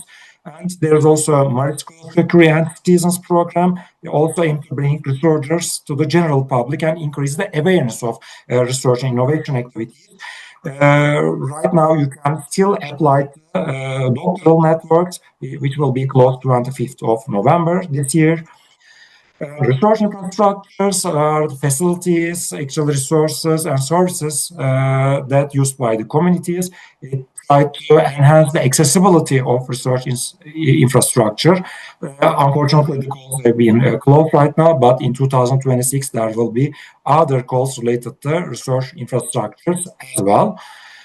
Let's move to the second pillar, which is about global challenges and industrial competitiveness. Actually, it consists of 6 main clusters. The first one is about health. The aim of the cluster to, let's say, improve and protect the health and well-being of citizens of all ages by generating new knowledge. It's about preventing, diagnose, and treat diseases, support lifelong health, and also we can see that digital solutions and technologies are have much been widely used in healthcare system. Right now, the calls are not active, but we can also look over the upcoming calls for 2026. The second cluster is about culture, creativity, and inclusive society. This is aim to promote and let's say enhance democratic governance and citizen partnership, and try to enhance cultural heritage and respond to several societal, technological transformation and cultural transformation questions. The calls were closed so far, but could be open in 2026 as well. The third cluster is civil security for society. Actually, this cluster aims to support the implementation of EU policies such as cybersecurity and disaster risk reduction in order to fight against crime and terrorism. There are several calls and projects related to the border management, and the calls are still open and will be closed on 12th of November 2025. Cluster 4 will be the main source of the competitiveness of Horizon Europe. So actually it is digital industry and space, and will support the key enabling technologies such as artificial intelligence, Internet of Things, robotics, Earth observation, manufacturing technologies, advanced materials, and so on. The calls will be active for 2026 as well. The fifth cluster is for climate, energy, and mobility. The main aim is to accelerate transition to climate neutrality and resilience while make the energy and transport system environmental friendly and sustainable. So actually, there are different destinations under this cluster. The first one is about climate science and transition. The other one is much more about, let's say, cross-cutting of both energy and transport, such as next generation batteries. Also, the use and production and usage of energy technologies such as renewable energy technologies, energy system and storage, and also to make the mobility, all modes of mobility environmental friendly and take the mobility system as a whole in aviation, maritime, transport, in zero emission vehicles, in autonomous and connected vehicles area. Actually, there are active calls in this area. for instance, the next generation battery goals or Destination 6 goals related to connected, cooperated, and automated mobility, or multimodal transport goals, urban mobility goals, will be closed in the 20th of January 2026. And also for Destination 3 and 4, which is actually covering the sustainable, secure, and competitive energy supply and the using of energy, the calls for that destinations will be closed on 17th of February 2026. The last cluster is for food, bioeconomy, natural resources, agriculture, and environment. The aim is ensuring the sustainability of food and also preventing environmental degradation, preserving biodiversity, which is really important between the period of 2025 to 2027. In the strategic planning of European Commission, there's a special part which actually highlight that 10% of that period will be earmarked for biodiversity actions. So actually, a generous, let's say, amount of budget assigned for biodiversity-related projects. But there are also other projects like water security or preserving, let's say, the environmental monitoring and digital solutions. The calls will be again open in the beginning of 2026. In the third pillar, it is about innovative Europe. Actually, the first pillar is about European Innovation Council. Actually, in this pillar, in this area, European Innovation Council supports high-risk breakthrough innovation and technologies with market-creating potential. The aim is targeting deep tech innovation, which are based on cutting-edge scientific, let's say, disciplines. Under European Innovation Council, there are different funding instruments such as EIT Accelerator, supports small, medium-sized enterprises, particularly startups and spin-offs, in order to scale up their disruptive innovation activities. And under this area, actually, the program target innovation at up to TRL 6 and above. And it is not only, let's say, providing grants, but also it also provides equity investment management managed by European Innovation Council Fund. There's also another fund called EIC Pre-Accelerator, also dedicated to widening countries and the stakeholders at early stage of SMEs. The solutions are expecting between TRL 4 to 6. And there's also EIT Pathfinder. This is actually open projects between TRL technology readiness level 1 to 4, and EIT Transition targeting technology to cover between technology readiness level 3 to 6. And also there are European Institute of Innovation and Technology areas. It tries to cover the innovation value chain from education to entrepreneurship. And under this area, actually, there are knowledge and innovation communities. There are currently 10 knowledge and innovative communities which are called as KICs, such as InnoEnergy, EIT Digital, EIT Food, Health, Manufacturing, Urban Mobility, Raw Material, Water, Cultural Creativity areas are the KICs that actually regularly, let's say, open call for proposal. And European innovation ecosystem aim to create and expand more connected, inclusive, and efficient innovation ecosystem. So there are calls to prepare the innovation ecosystem for the innovators. And the last pillar is WIDERA. It is about widening participation and strengthening European research area for widening countries, which including Turkey and Hungary. So there are lots of opportunities under this area. You can see improving access to excellence, attracting and mobilizing the best talent, and developing European research innovation system. Right now, the call European Excellence Initiative is right active under a wider area and will be closed on the 20th November 2025.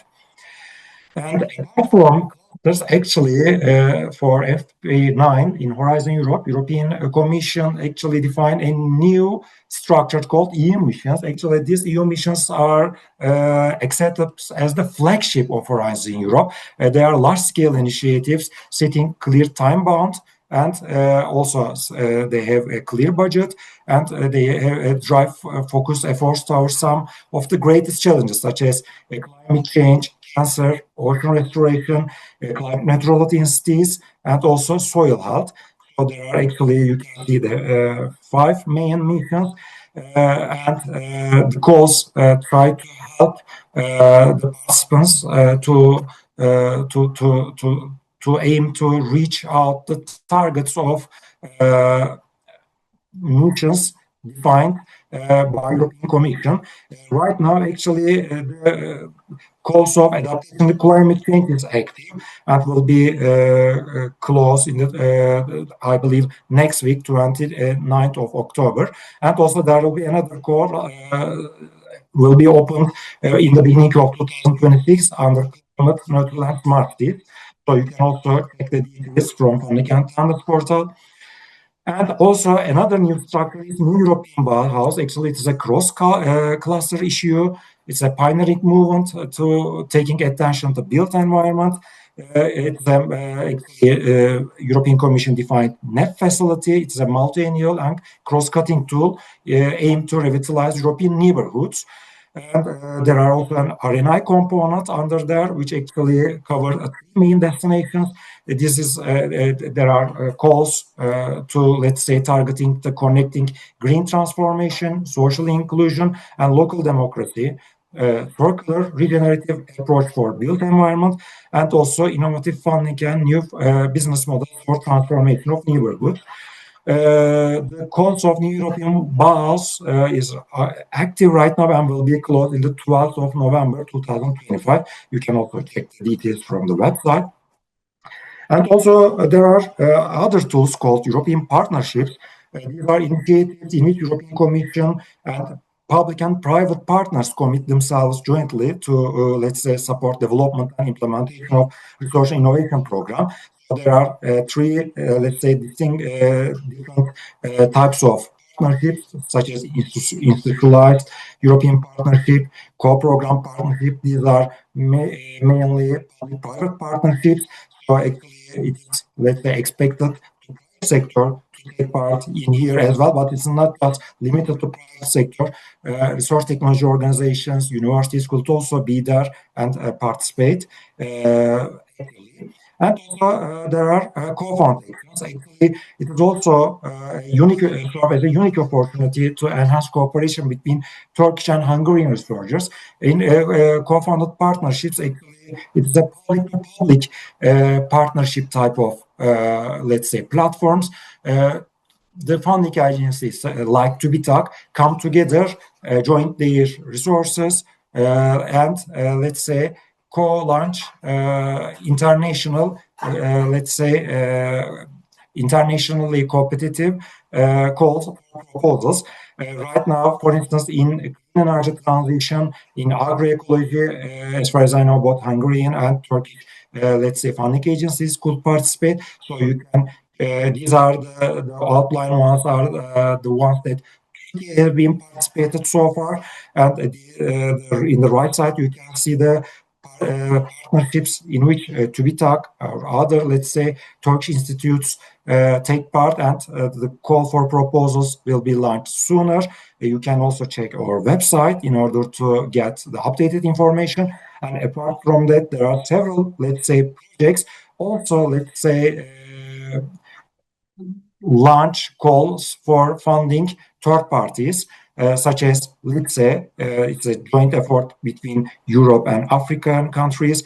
Also, Marlan for related to maritime low emission network, and also Look, it is, let's say, a cooperation platform between Ukraine and the European research area.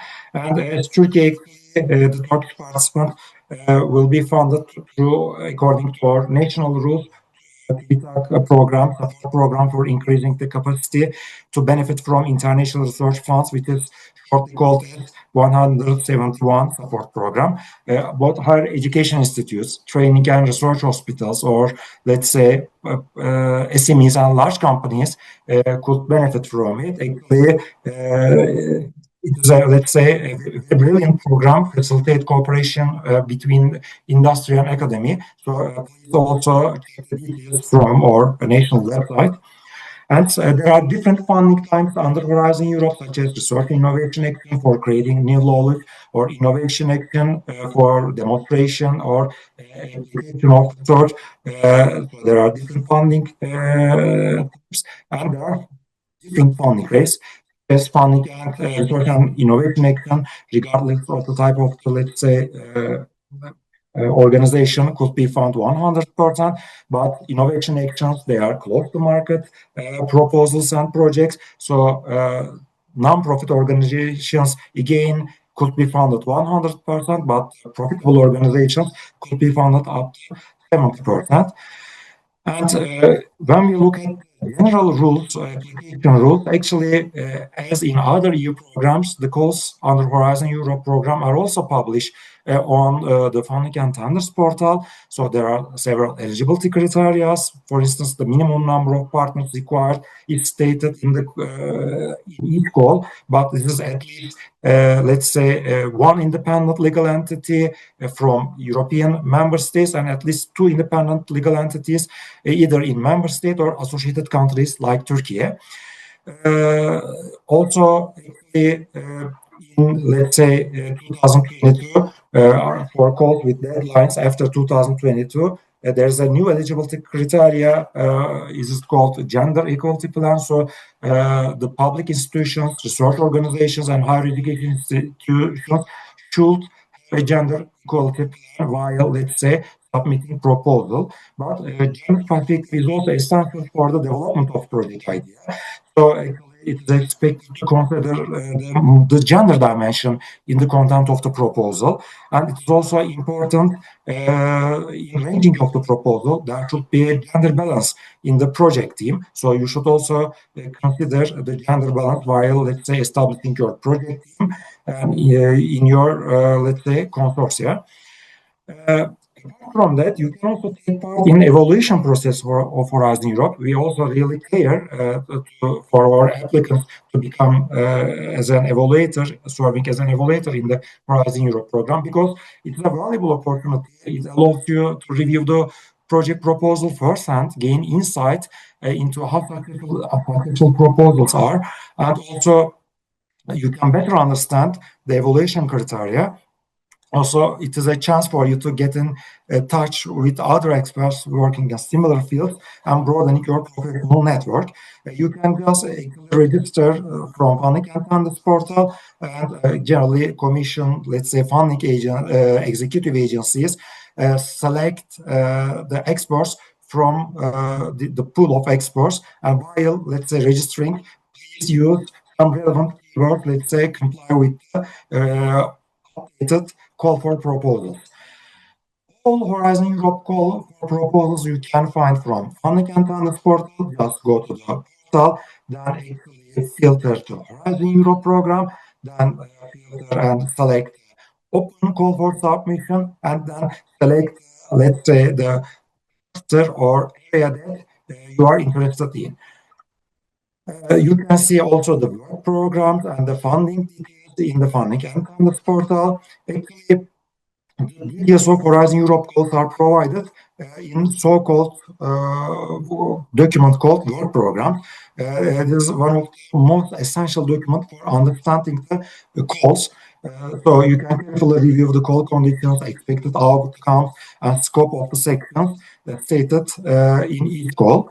And also under funding and tenders portal, while actually, let's say, submitting a proposal while setting up a consortium, you can use funding and tenders portal either during building a consortium or while trying to join an existing one. Topic has its own dedicated web page under this portal. You can explore partner search section under there. In the section, you can review the profiles to find potential partners for your consortium, or you can create a profile on behalf of your organization in order to select it by, let's say, the organizations who are actually trying to setting up a consortium. There are also networking and brokerage events. These are essential events in order to join or setting up a consortium. And also you can check the previous projects from the database of European Commission, which is called Cordis. Also, in several, let's say, partnerships have their own project portfolio documents. You can also check the previous projects from there. You can find the details in our website. And during submitting your proposal, please also, these are the humble, let's say, recommendations. Please carefully read the work program, pay attention to the content of the call topic, read the evaluation criteria. This is all open and accessible to everyone. You can reach out through Funding and Tenders portal. And please do not include activities that are not eligible for funding. Please respect the eligibility criteria and admissibility criteria. Yes, page limit, and do not wait until the last minute, because generally in the last minute there are lots of proposals try to, let's say, submit their proposal to the Funding and Tender portal. So please do not wait until last minute. And as National Coordination Office, we try to help our national stakeholders. We conduct info days. We actually arrange one-to-one meetings. We build international partnerships. We map consortium and try to match with let's say, national stakeholders. You can always reach out in our National Coordination Office. At least, let's say, more than one people are dealing with in each cluster and area. We also have a dedicated support program in order to, let's say, increase the participation of Turkish stakeholders and also increase the quality of and leadership role of Turkish stakeholders. There are like 4 main supporting programs. The first one is this is the coordination support program. Only Turkish participants could benefit from this program, by the way. It is about to increase the number of coordinators in multi-partner projects. It's a modular program. There are some sub-instruments like pre-evaluation service or project writing service. You can also find details in our website from the address stated in here. There's also travel support. Let's say, participate brokerage days or information days or the consortium building, let's say, events. Also, there are membership to network support. It's about use for inclusion of project proposals. They are really active, actually, the networks, really active in the preparation of proposals. So there's a list stated in the website of Horizon Europe or national website. You can also, universities and SMEs could apply for that support in order to, let's say, to become a member in that active networks, and also travel support for hosting, let's say, coordinators living abroad in Turkey. We are also organizing international, let's say, brokerage events. The last one was organized in Istanbul. It was about ICT technologies, IT Turkey 2025. So actually, more than 100 representatives, either from industry and public institutions, or from all, let's say, geographical area of Europe, let's say, participate in this event. There are different sessions such as digital smart health, green and digital transition, digital tips and 60 and smart mobility. Actually, we are also planning to continue, let's say, organize such international brokerage events late in the future. Please keep tuned and let's say, subscribe our website in order to receive updated information about our, let's say, plans and events. And I am, let's say, finalizing my presentation. Actually, as you can see, the majority of the call for proposals of 2025 year have been closed so far, but the new ones, let's say, will be launched in the beginning or either at the end of this year or in the beginning of next year. But we expect that both information days and brokerage events could be organized in January 2026. For instance, for this cluster 6, it is about food, bioeconomy, natural resources, agriculture, and environment. There will be a brokerage event which is announced to, let's say, arrange 21st of January. It's a physical brokerage event. You can, of course, should register beforehand. And also, there's a 2-day info date. The first one will be organized in the 22nd of, let's say, January. Will cover the project or, let's say, calls for destination 2 and 3rd, the 2nd and 3rd. And the second day will cover 1st, 5th, 6th, and 7th, let's say, destinations. You can, let's say, register through the website. The presentations will be shared to you sooner. And also, you have chance to actually look over and examine the details of the upcoming calls. Actually, European Commission already published a draft version of the calls of clusters and Horizon Europe areas in their comitology register website. You can check for it. And also, you can also subscribe our website. Please subscribe our website and follow our social media, let's say, channels in order to receive updated information. Last but not least, apart from Horizon Europe, actually, we have a long-standing cooperation, bilateral cooperation with Hungary. For instance, last year, both TÜBİTAK and Hungarian National Research Development and Innovation Office launched a bilateral cooperation call. The call aimed to support joint academia industry, let's say, collaboration projects between researchers of Turkey and Hungary.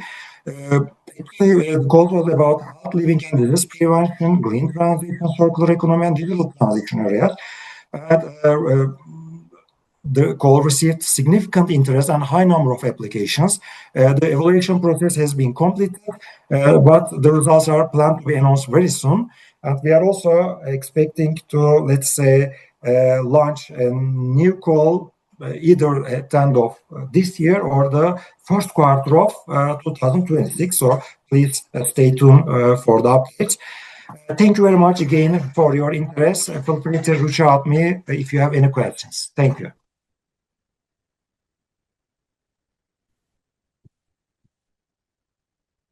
Thank you very much, Serhat. It was a very, very useful and detailed information about Horizon program.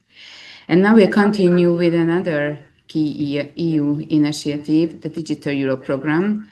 And I would like to ask again Mr. János Daszkál, the Senior Project Manager and DEP National Contact Point at the Hungarian Development Promotion Office, to tell us, let us show a bit more about the Digital Europe program.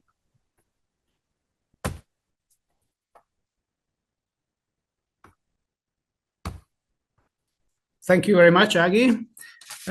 Can you see my screen now? I shared it. Yes, hopefully you can. I can see it on Agi's screen as well. So, as I mentioned in the beginning, I will go from the more general to the specific in my presentations. So the first was about the general EU funding landscape, the direct funds. And now I will talk about digitalization, and within digitalization, the Digital Europe program. As I mentioned, digitalization is a very important, the so-called cross-cutting issue within the European Union. So this is why lots of programs are dealing with digitalization, but from various aspects. For example, Horizon Europe is dealing with digitalization from research and innovation point of view. CEF, the infrastructure point of view, and other programs like, for example, the EDF is the defense point of view, and so on, and so on, and so on. And Digital Europe program is mainly about two things. The first one is the skills, the digital skills on two levels, the everyday people skills and the digital expert skills and competitiveness. And the other thing among skills is, let's say, the services, how we implement digital services and put them to the market and to the people.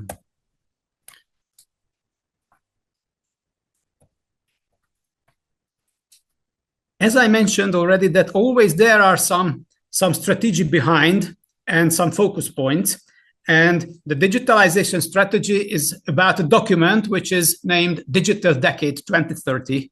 This is the, let's say, the highest level document in the EU about digitalization. And it is very important to understand the main focus points, because based on these focus points, all the digitalization efforts within the EU are planned. The first one is digital sovereignty. It means building Europe's own technologies and infrastructure to reduce dependency of non-EU technologies. This is important, and sovereignty can be found everywhere in EU now. The second one is, as I mentioned, digital skills and education. So to make sure people have the right competencies, and as well, more ICT experts are trained. The third one is the infrastructure, because bigger and bigger, stronger and stronger infrastructure is required to run and operate the digital applications. So the digital infrastructure focuses on fast and secure networks and new computing technologies. The fourth one is to ensure that the digital transformation would be as green and sustainable as possible, because it also requires lots of energy, and we have to make sure that this is as sustainable as possible. The fifth one is digital innovation and business, because it is very important, and at the end of the day, that business could make use of the digital transformation, the digital development, so to help especially startups and SMEs to grow and stay competitive.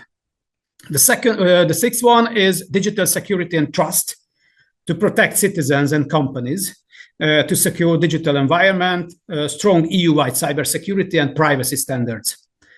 And the seventh one is the digital inclusion, to ensure that everyone can benefit from digital tools and services, regardless of, for example, age, location, or background, or anything. If we go further a step to define the main objectives of the Digital Europe program, the first one is the competitiveness. So Europe have to keep pace with global powers in areas like AI and cybersecurity, because, for example, you can see in AI, the competition is really global. So majority of the big AI players, especially regarding large language models, are from Asia and from the US. So this global competition is a must, is a very important factor towards EU and towards the Digital Europe program. The second one, we have to build scale through co-investment to combine EU and national resources to find large cross-border projects. Otherwise, it cannot be competitive if we don't reach a significant scale. The third one, to have and to gain control over the value chains, especially regarding, let's say, critical technologies, for example, chips, cloud, and digital infrastructure. The control over the value chain is very important. If you remember, in the COVID times, in Hungary, for example, for a couple of months, we simply couldn't buy a new car because there was a lack of chips on the market. And without these chips, the European car producers couldn't produce cars simply. And this is why there was a lack on the market. And then the EU realized that the control over the value chain and sovereignty is very, very important. The fourth one is economic and societal challenges.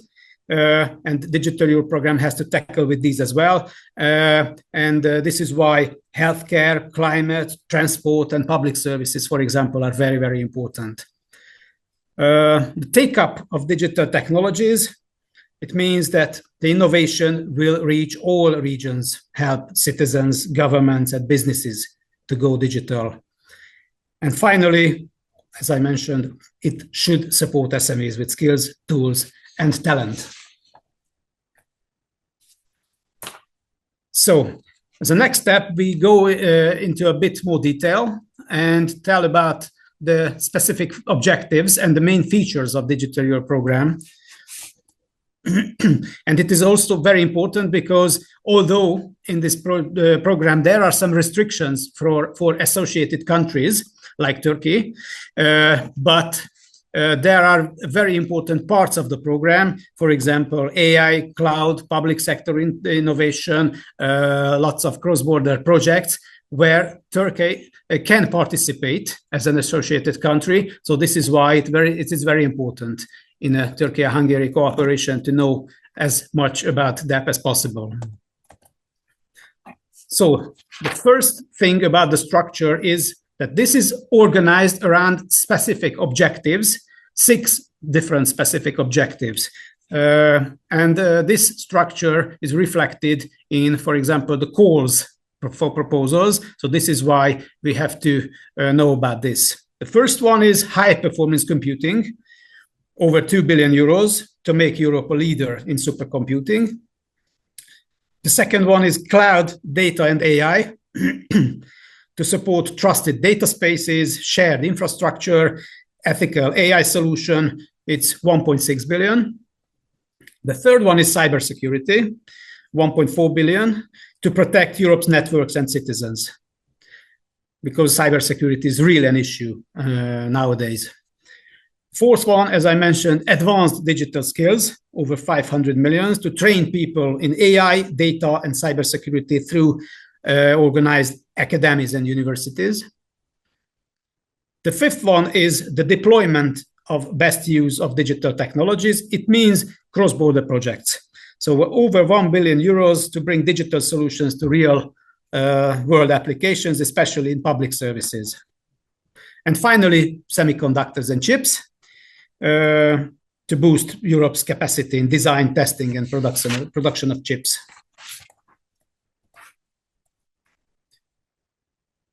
Based on the work program, we have 3 waves of calls remaining in this cycle.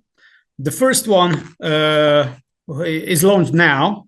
It means that the calls are published already in the middle of October, and they will go live on 4th of November. So they are quite actual, and I will show some of the calls at the end of the presentation from this wave. And there will be another wave in the second half, starting in the second half of 26 and finishing also at the end of 26. And the fourth one, which will be launched at the very end of 26 and will be finished at the beginning of 27. So these will be the 3 last call waves in the Digital Europe program. So it is really worth to go to the Funding and Tenders portal to check the work program. And the first wave, what I mentioned here is wave number 2, already can be found as forthcoming calls on the Funding and Tenders portal.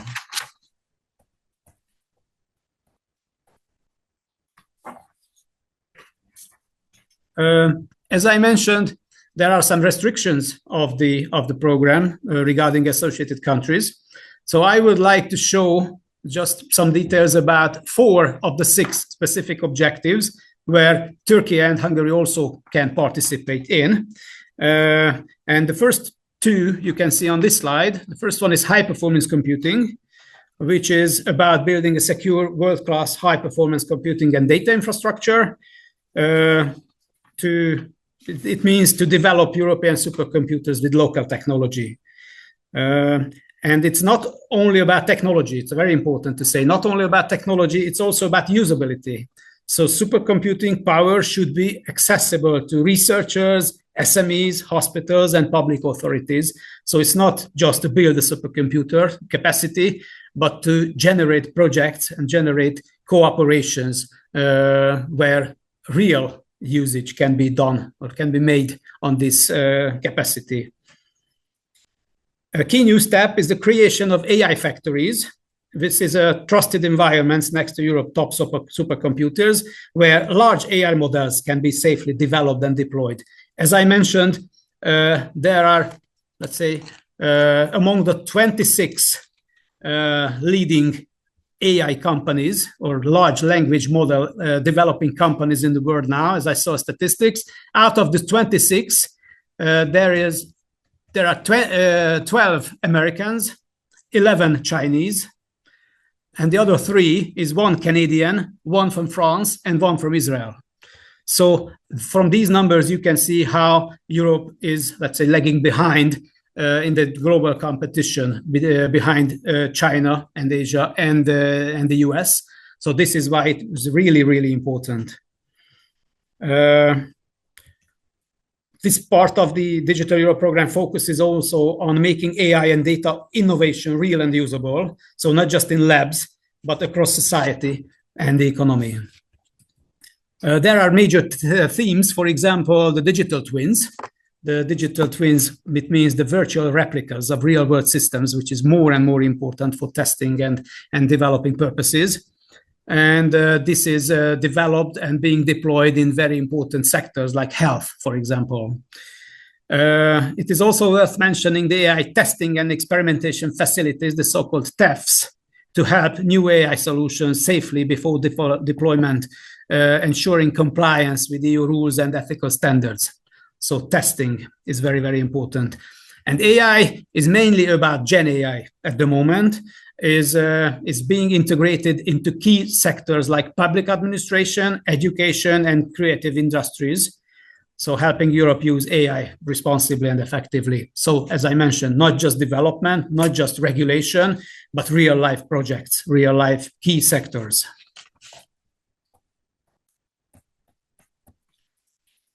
The second part, the so-called the other two specific objectives, which is worth mentioning, is the advanced digital skills and deployment and interoperability. So as I mentioned today, the technology is not enough. People need the right skills to use it. That's why the Digital Europe program places strong focus on advanced digital skills.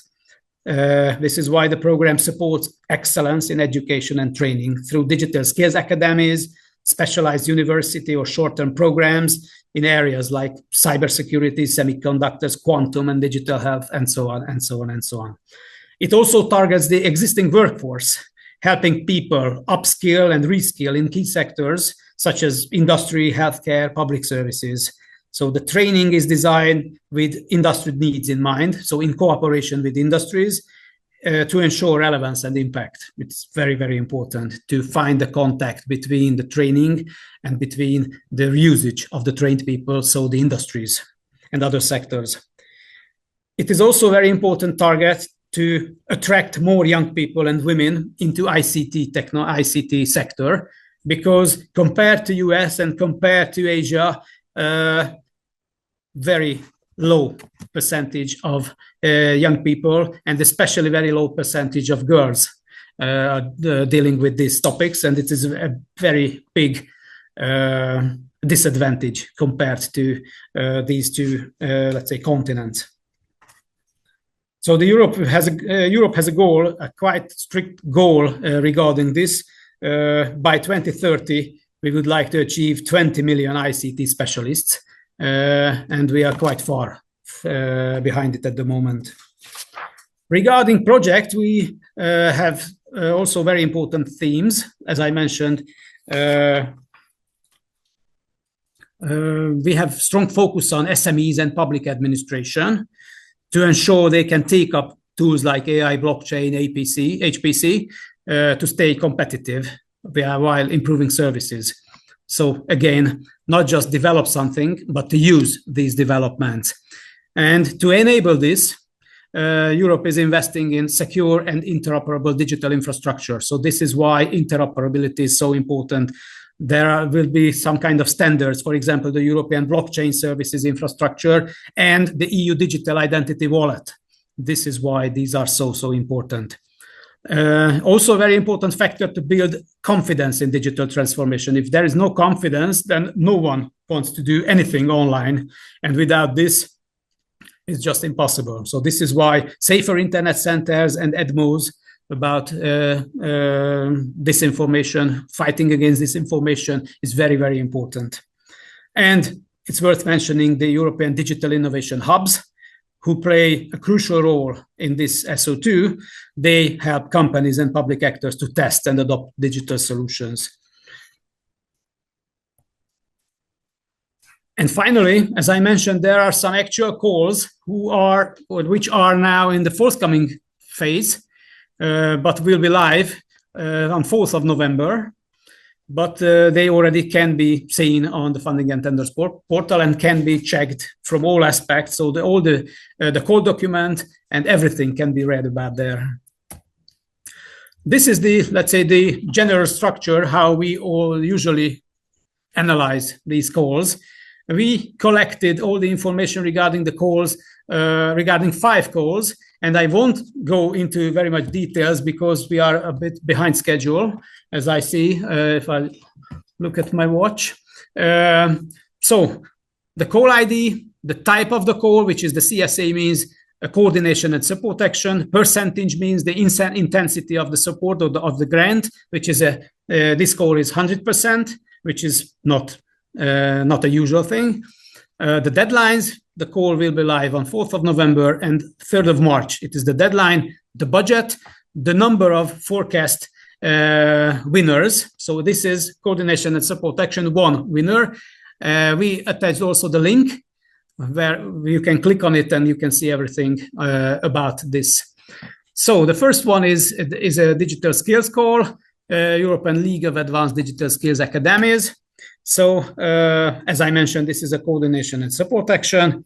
The main objective is to create a European network of advanced digital skills academies. There are already established digital skills academies, and this call is about to create a network of them, connect and scale up national and sectoral initiatives regarding AI, cybersecurity, quantum, and semiconductors. And the key deliverables as a coordination and support action is quite normal to create this network, which means to create a governance structure, set up quality standards, certification frameworks, and so on, and so on, and so on. As it is always, almost always, it's a consortium required to apply for this call. It's targeted to universities, training providers, research centers, and so on and so on. And the multi-beneficiary consortium is required 3 independent applicants from 3 different eligible countries. Regarding skills, there is also another one, European Advanced Digital Skills Competitions. And this call aims to inspire and engage young Europeans in the most advanced areas of digital technology. So organize competitions. It's also a coordination and support action with 7 million euros. The goal is to build of 6 Europe-wide challenges. So it's 6 competitions to promote creativity, project-based learning, and so on and so on. And the deliverables, what the winner should deliver is a competition framework, a competition rulebook, an implementation roadmap, a long-term sustainability plan to ensure that these challenges continue beyond the project as well. So it is also a consortium required project, minimum 3 independent applicants from at least 3 different eligible countries. The EDMO means European Digital Media Observatory hubs, and it is about disinformation or fighting against disinformation.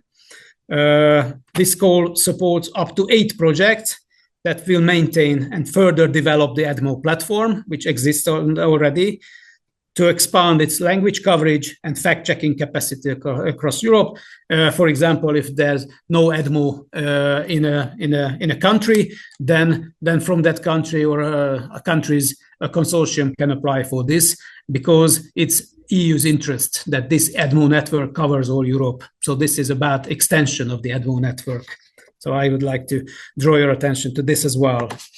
It's not a coordination and support action. It's a so-called SME support action, which means that it's a normal grant, but if you are an SME as an applier or an applicant, then you, instead of 50%, you can get 75% of support. As I mentioned, AI mostly means Gen AI at the moment in Europe. This is the most important thing. And this is about Gen AI for public administrations.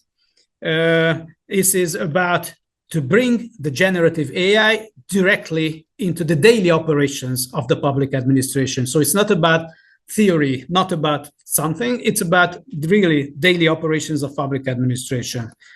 So it means to help 2 pilot projects to help pilot project to scale up and replicate successful Gen AI solutions across member states, to build a community of practice that shares knowledge, develops replication toolkits, technical benchmarks, starter kits, and so on and so on and so on. So the deliverable is related to this as well. So they include repositories of replicability assessments, help desk for technical and legal support, annual reporting, and so on and so on and so on. This is also, as usual, a consortium of minimum three independent applicants from 3 different eligible countries. This is the, let's say, the most usual requirement regarding the consortium. And last but not least, we have a call about virtual worlds test beds.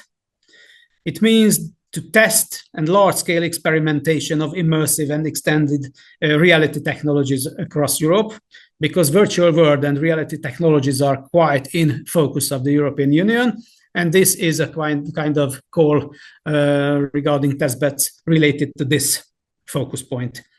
A total budget of 17 million, it's quite big, with a 50% funding rate, as it's normal regarding DEP in the simple grant structure.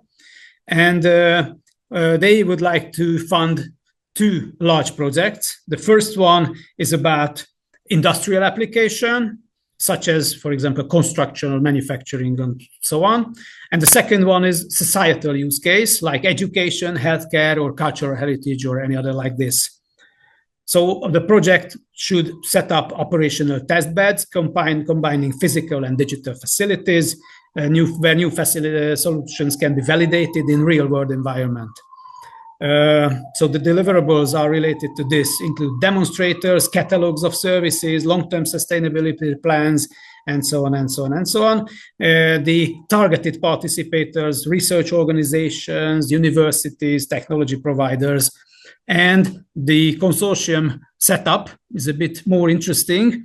So minimum 4 participators out of minimum 3 countries, and minimum 1 research organization and minimum 1 private company from the targeted sector should be involved.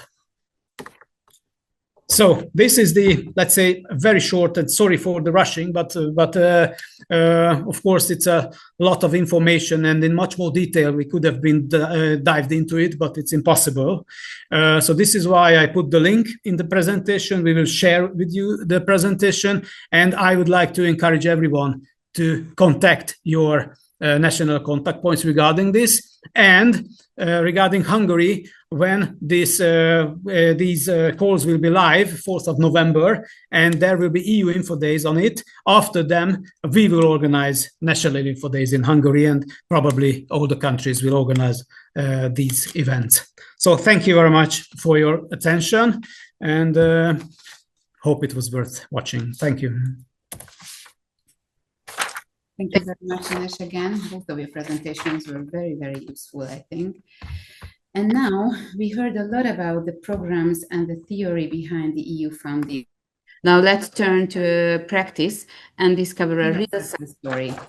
The project that you will hear about is a great example of a large consortium showcasing Turkish-Hungarian collaboration under EU funding, presented by representatives of the partner organization.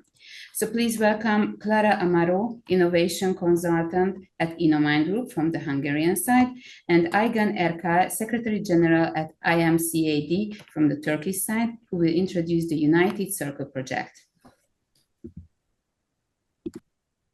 Okay, so hi everyone. So Vichy, can you please share the presentation?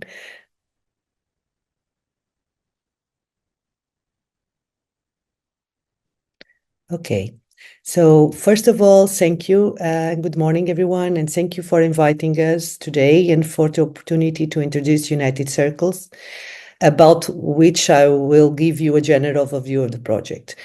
United Circles is finishing its first year, and it's a 4 years innovation action under Horizon Europe that brings together nearly 50 partners from across Europe, from 14 countries across Europe.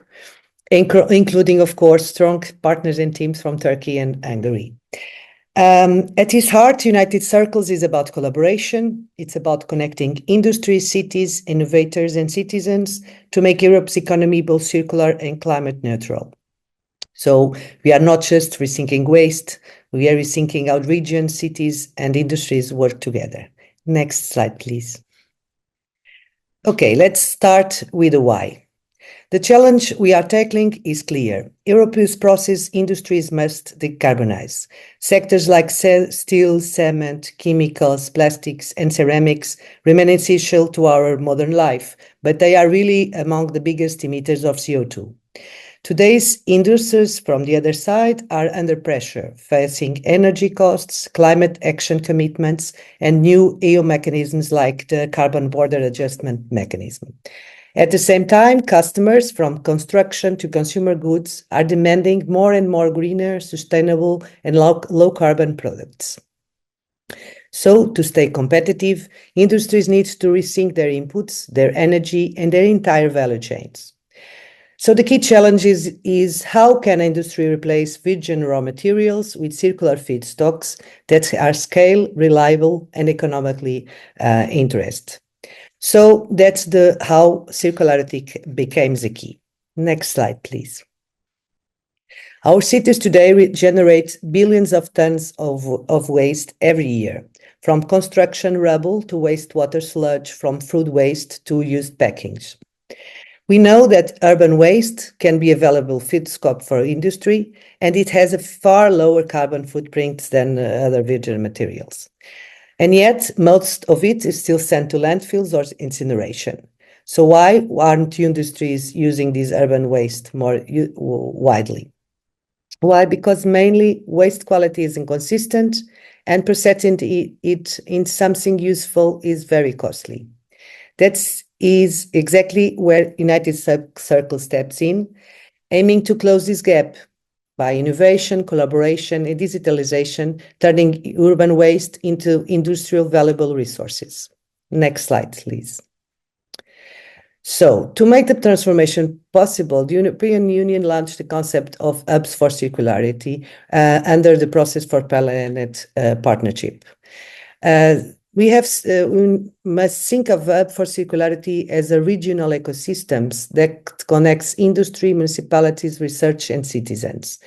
Together, these all stakeholders co-design industrial urban symbiosis, which are practical ways to reuse resources, share energy, and eliminate waste at a local level.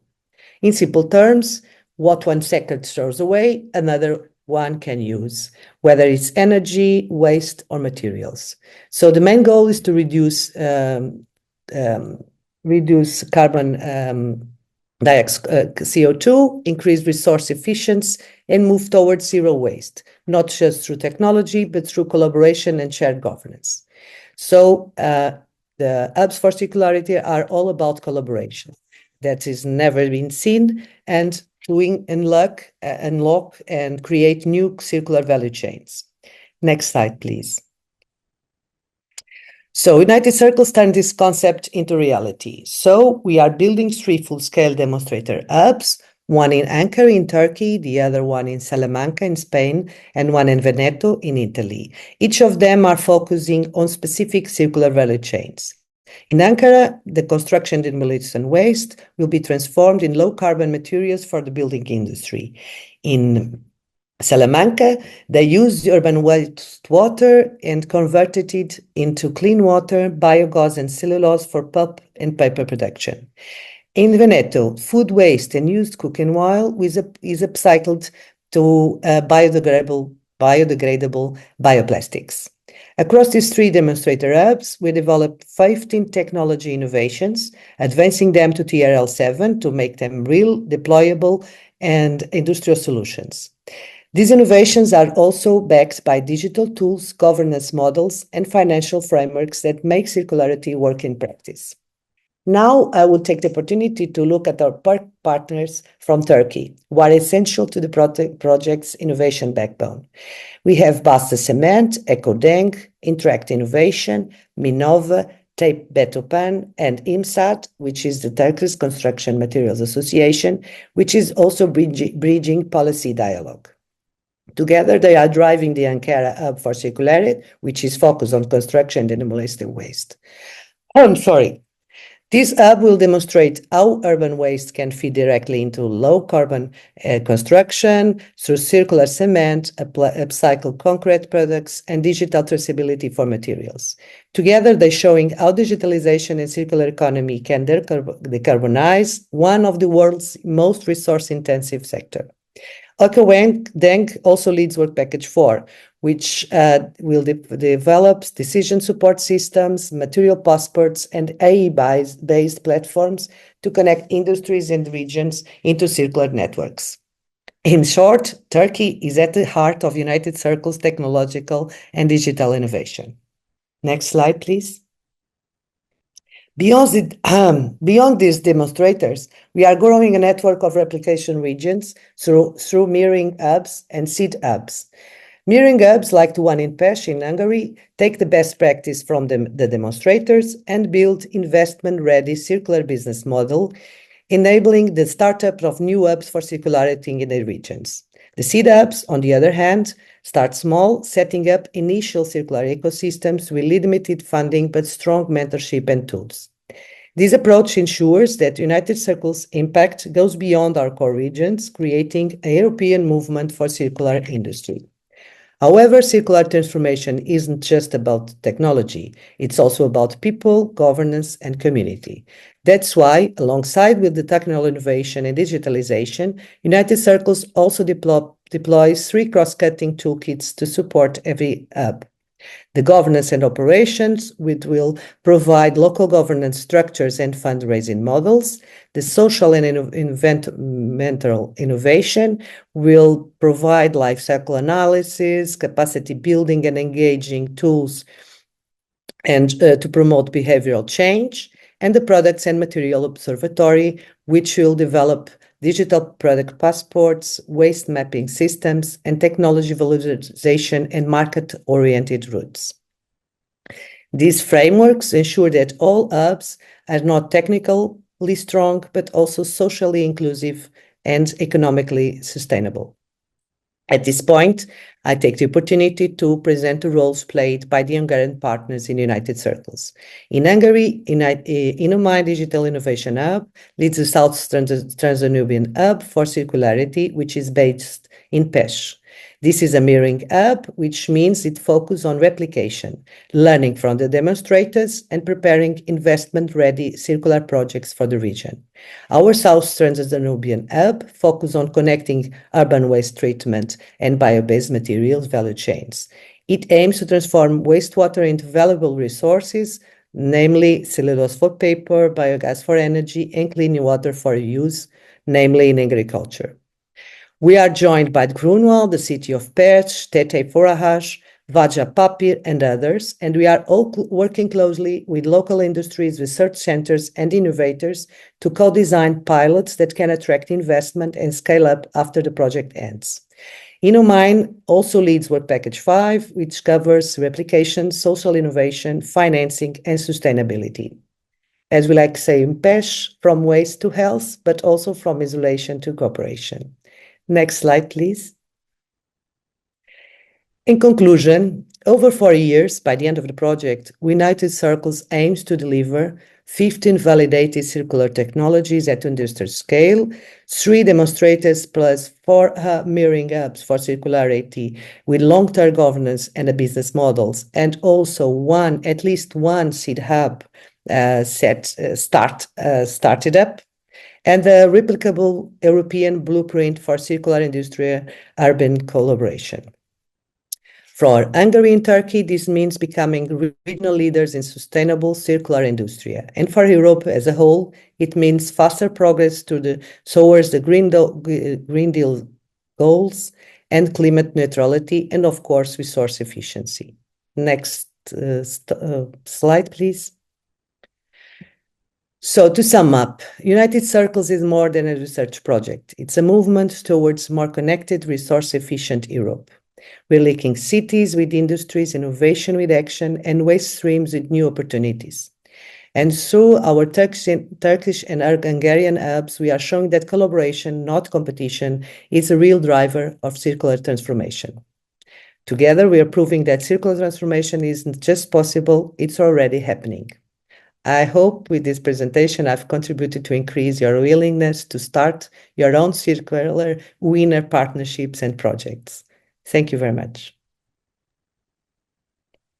I hope I take no more than time as needed. It was actually thank you. Thanks a lot. I think such success stories are always the best to learn inspiration. But if you don't mind, I would like to ask you questions to learn a bit more from your experience. So the first questions would be addressed to you, Clara. Were there any unexpected opportunities, like in the partnerships, the new markets, research directions, example, that emerged during the project? Yes, definitely. And actually, some of the value opportunities that we found were not as initially planned.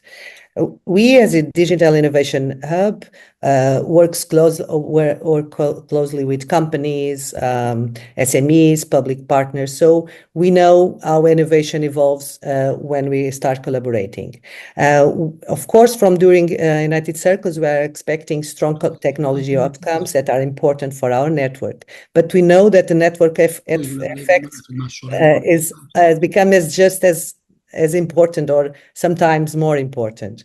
So when we bring together industrial partners, cities and research around these topics, we create new business ecosystems.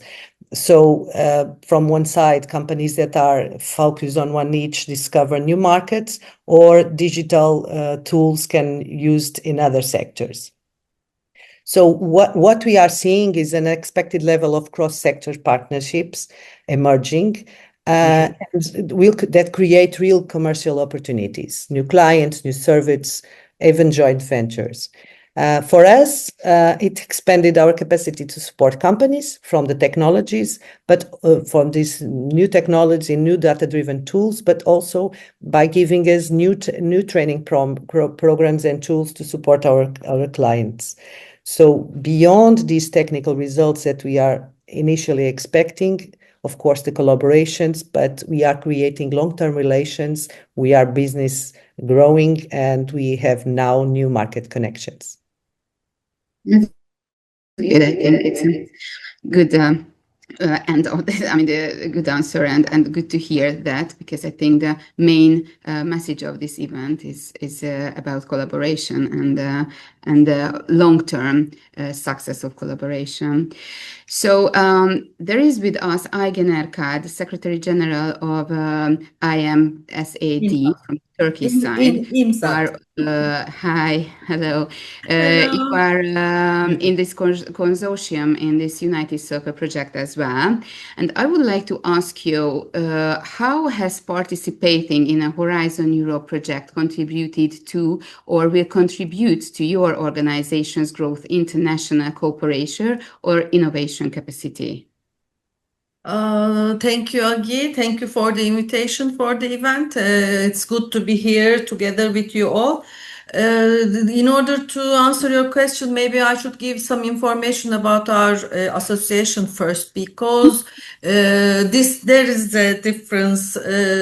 We are a 41-year-old umbrella association representing all of the 36 subsectors of the construction materials industry. And because of this reason, we are working on the topics which are related to all of these subsectors. We have 85 company members, 60 association members from these subsectors, 5 universities, and a union as a member. So we have the network, and the work we are doing is related to all of these members. Like sustainability, legislations, like foreign trade, of course, R&D and innovation. As in general, as an association, we organize events, we prepare reports, cooperate with other institutions, and take part in projects, of course. These projects and all of these activities are either funded by our own from our own budget or by our members or some national and international funds. And basically, we have been working on twin transition for some time now, since the construction sector is one of the main sources for the carbon footprint, as everybody knows and complains about. So we have been trying to do something about on this subject. Actually, now it is not only twin transition. We started talking about triples transition, because it is not only green or digital. You have to think about the social transition as well. So our association's main target is to contribute to the development of the sector, and new legislations about circular economy, digital product passports, eco design. All these topics are new topics for the industry. So we wanted our members, we wanted to support our members and the sector to be ready to these topics as soon as possible, because of the legislations and EU Green Deal, carbon border adjustment mechanisms, etc., etc. We have to come up with good practices. I'm not saying best, actually, good or even practices from the sector. We wanted to have the government institutions to support the sector. We wanted to raise awareness for the end users as well, because these topics are not only technical topics; they are all related to the end users, the public as a whole. So we needed to come up with new cooperations, with new institutions to cooperate with. Although we had the network, this is a huge task. I mean, this is not only one country's or one industry's target. It can't be. So we didn't have enough funds. We didn't have the employees, the number of employees that this is needed. So the United Circles project solved all of these problems basically, because we were already working on this topic, and when the project invitation came, we just jumped to the idea, and this is how the project has been contributing to our targets. On the other hand, because we're an association, our contribution to the project is also very important, because normally in R&D and innovation projects, associations like us, sectorial associations, don't take part. So we are not an R&D center. So what we do is we are working on the hub creation. We are supporting the project with the hubs. We are especially communication and dissemination activities. I personally think that these topics, although they are, under the subject of innovation and R&D, is directly related to the people. So everybody needs to know about what you are doing, because basically you are doing the research and you are doing the innovative stuff, but nobody knows about this. So in order to help raise awareness on these topics, we are being a bridge between the researchers and all these technologies and these institutions with the end users, actually.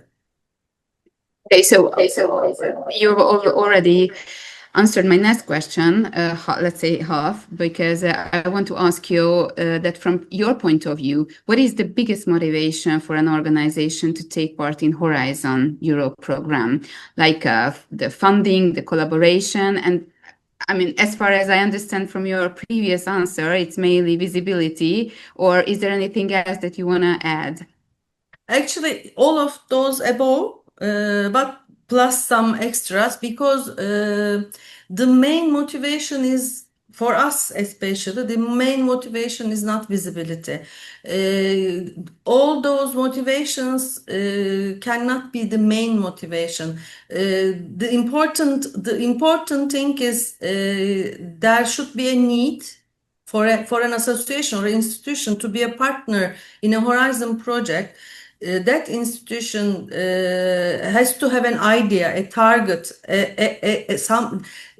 there should be some work which has already started and needs something to step it to the next level. So these projects are not the main motivation. I mean, everybody wants to be a part of a project.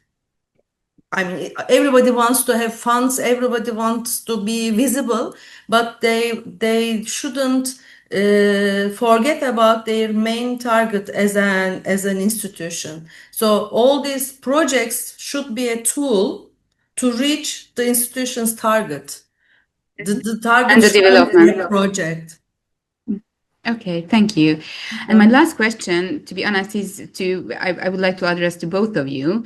And I think, the word is now, I guess, so if you can answer, please, what advice would you give to newcomers who are considering applying for Horizon Europe projects, especially in terms of building strong partnerships and overcoming challenges? I would say good luck first, because luck is unfortunately always the main issue in this type of things, because you have to be lucky to meet with the right people, go to the right events. So luck is very important. On the other hand, they should take advantage of every opportunity they come their way. As long as it is really related to in line with their capabilities and their targets.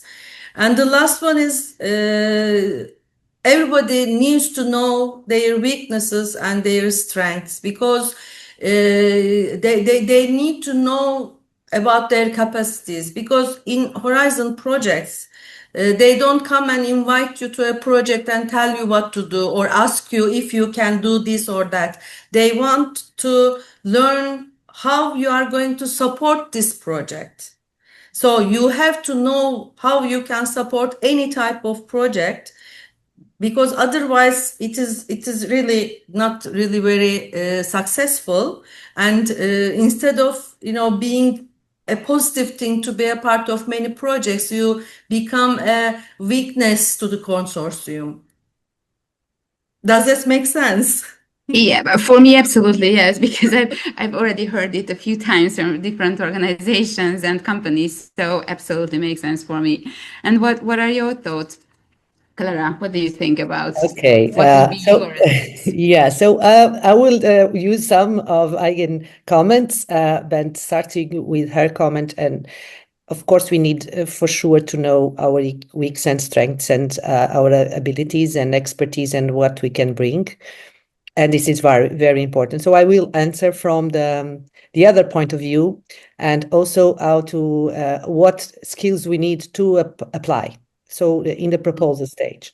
So first of all, and again, as Egan said, please take Horizon Europe and European funding not as a grant application, not only funding, but a strategic business investment. So this is very important. So aligned with Egan said, we need to know what we want, our goals, our strategy, and then it makes sense to collaborate or not in a project.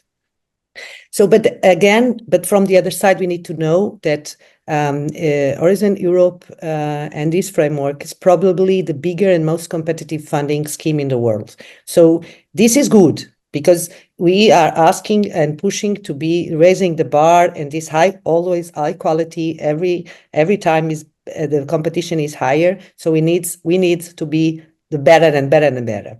But from the other side, we need to clearly know what to do with whom, and how really to build these outstanding proposals and later impactful projects. We have been listening a lot of comments and suggestions during all the presentations, which are incredible. But then we need really to know, and InnoMind does it. We give advice, we support in funding schemes, we made capacity building and mentoring and training capacity for companies that want to propose this.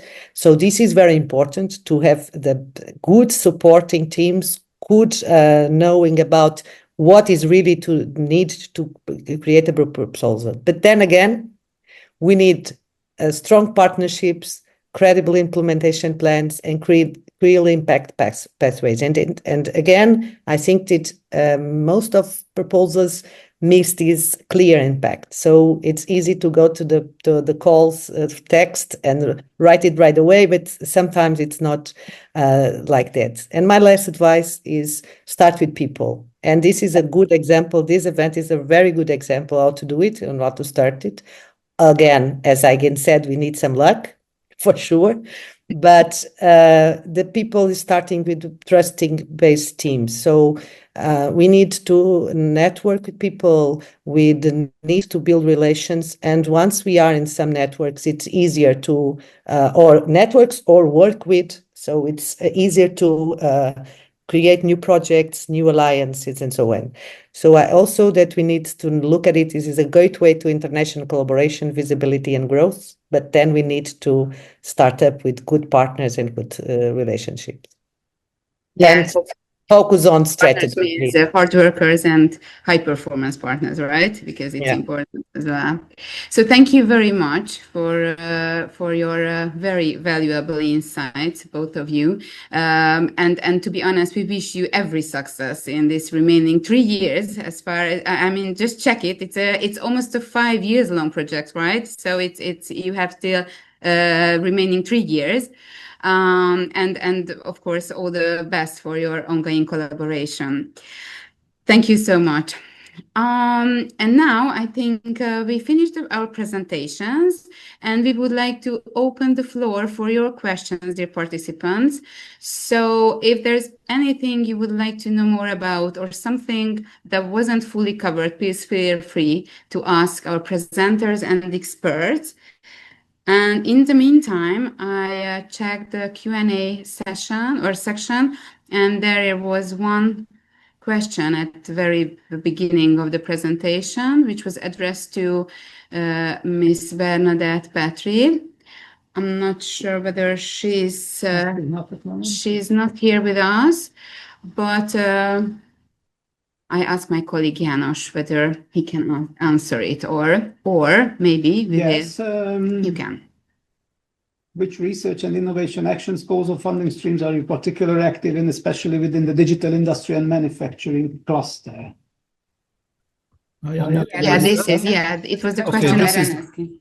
Yes, so Horizon Europe. So the structure regarding Horizon Europe is a kind of mixed structure because we are not the NCPs of Horizon Europe, but the NCPs are working within NKFIH, which is the partner of TÜBİTAK here in, so the Hungarian TÜBİTAK. But what I can say is that we have some focus points regarding Horizon Europe, and these are for, as you mentioned, Cluster 4, so digital, industry, and space. Some space-related projects, some defense-related projects, some dual-use projects, and another important thing regarding digitalization is the agri-food sector. So it's Cluster 6, which is also a very important focal point of MFOE's activities. And of course, civil protection, green and energy, border management. So I think these are the, let's say, the so-called the most important focus points. Unfortunately, I cannot go into, let's say, details by heart regarding calls, but based on these focal points, you can imagine our activity. And if you have, or if you realize that we could have common interests and common projects, then please call us, please turn to us, and we will find the cooperation opportunity. Okay, thank you, János. Is there any other questions? Because at the moment I cannot see. Can you see any other questions? No, I don't find anything in the Q&A. Okay. Frankly speaking, in the chat section, there are lots of messages, almost, but they are most of them are matchmaking messages, frankly speaking. And during the presentations, we couldn't have time to, let's say, check all of them. So if there is a question hidden in the matchmaking section, when we, let's say, will process the chat content, of course, we will answer these questions in writing and put it in the follow-up letter. I think this is another one. There is another one. Most proper solution we can offer for this at the moment. Yeah. Janos, there's another question in the Q&A section. Maybe I can? Just arrived, yes. Sorry? Yeah, it just arrived, another question. Just arrived another question. Okay. Yes, in the Q&A. Do we need to take it? Yeah, the question is about, is it necessary to send every Horizon project to national coordinator first? No, actually, you can directly submit your proposal through the Funding and Tenders portal.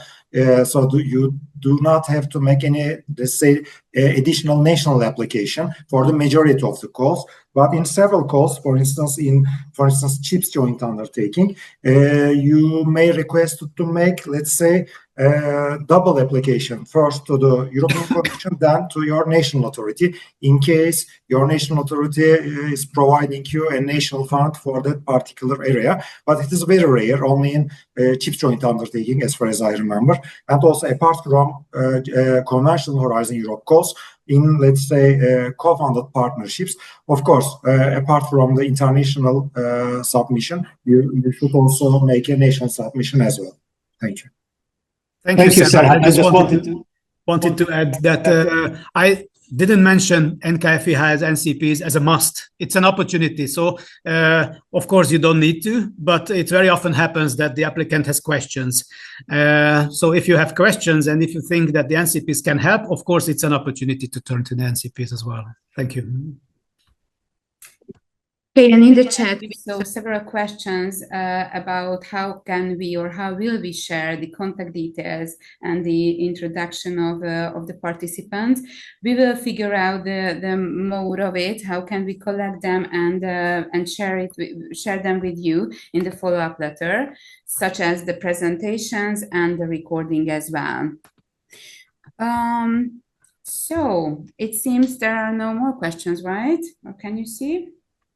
No raising hand. So there is nothing left but to thank you all for joining us today. We hope this session was useful and inspiring, and that gives you new momentum or even new horizon for exploring EU funding and international partnership opportunities. All materials will be shared with you. Finally, oh, sorry, there is, sorry, just interrupt myself. There is Bernadette who joined again us. So please, Bernadette. Yeah, thank you. So there was just one question to me that I wanted to answer personally, and this is why I raised my hand. So it was about what kind of innovation funds we are covering and whether we cover Cluster 4. Yes, we do. Indeed, in Cluster 4, I think it is important to know that there is space. And in the future, this space area seems to be very, very important. And we in Hungary just started to establish a proper capacity for space projects. So I think that whilst we are covering all the EU programs that's in our mandate, and so do it with Cluster 4, we have a dedicated interest to space program. So please, in any case, there is interest on space or a consortia building up, contact us, because we are happy to contribute to the membership and to offer dedicated candidates to the partnership. Thank you. Thank you. I'm coming back. So Just to continue what I started, so all materials will be shared with you, and I think it's very important that you can revisit the content or share it with the colleagues who couldn't attend live. So just please do it. Absolutely, we are happy to do that. And if you have any questions or if we can assist you in any way, don't hesitate to contact us. You can see now in the screen our contact details, all of us. We are here to support you. And finally, don't forget to follow us on social media surfaces for updates, upcoming calls, and future events, because we are planning to have future events together.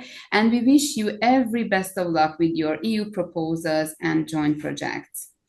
Take care and thank you, and have a lovely day. Thank you very much. Goodbye, everyone. Thank you for the opportunity. Thank you. Goodbye. Goodbye, everyone. Bye.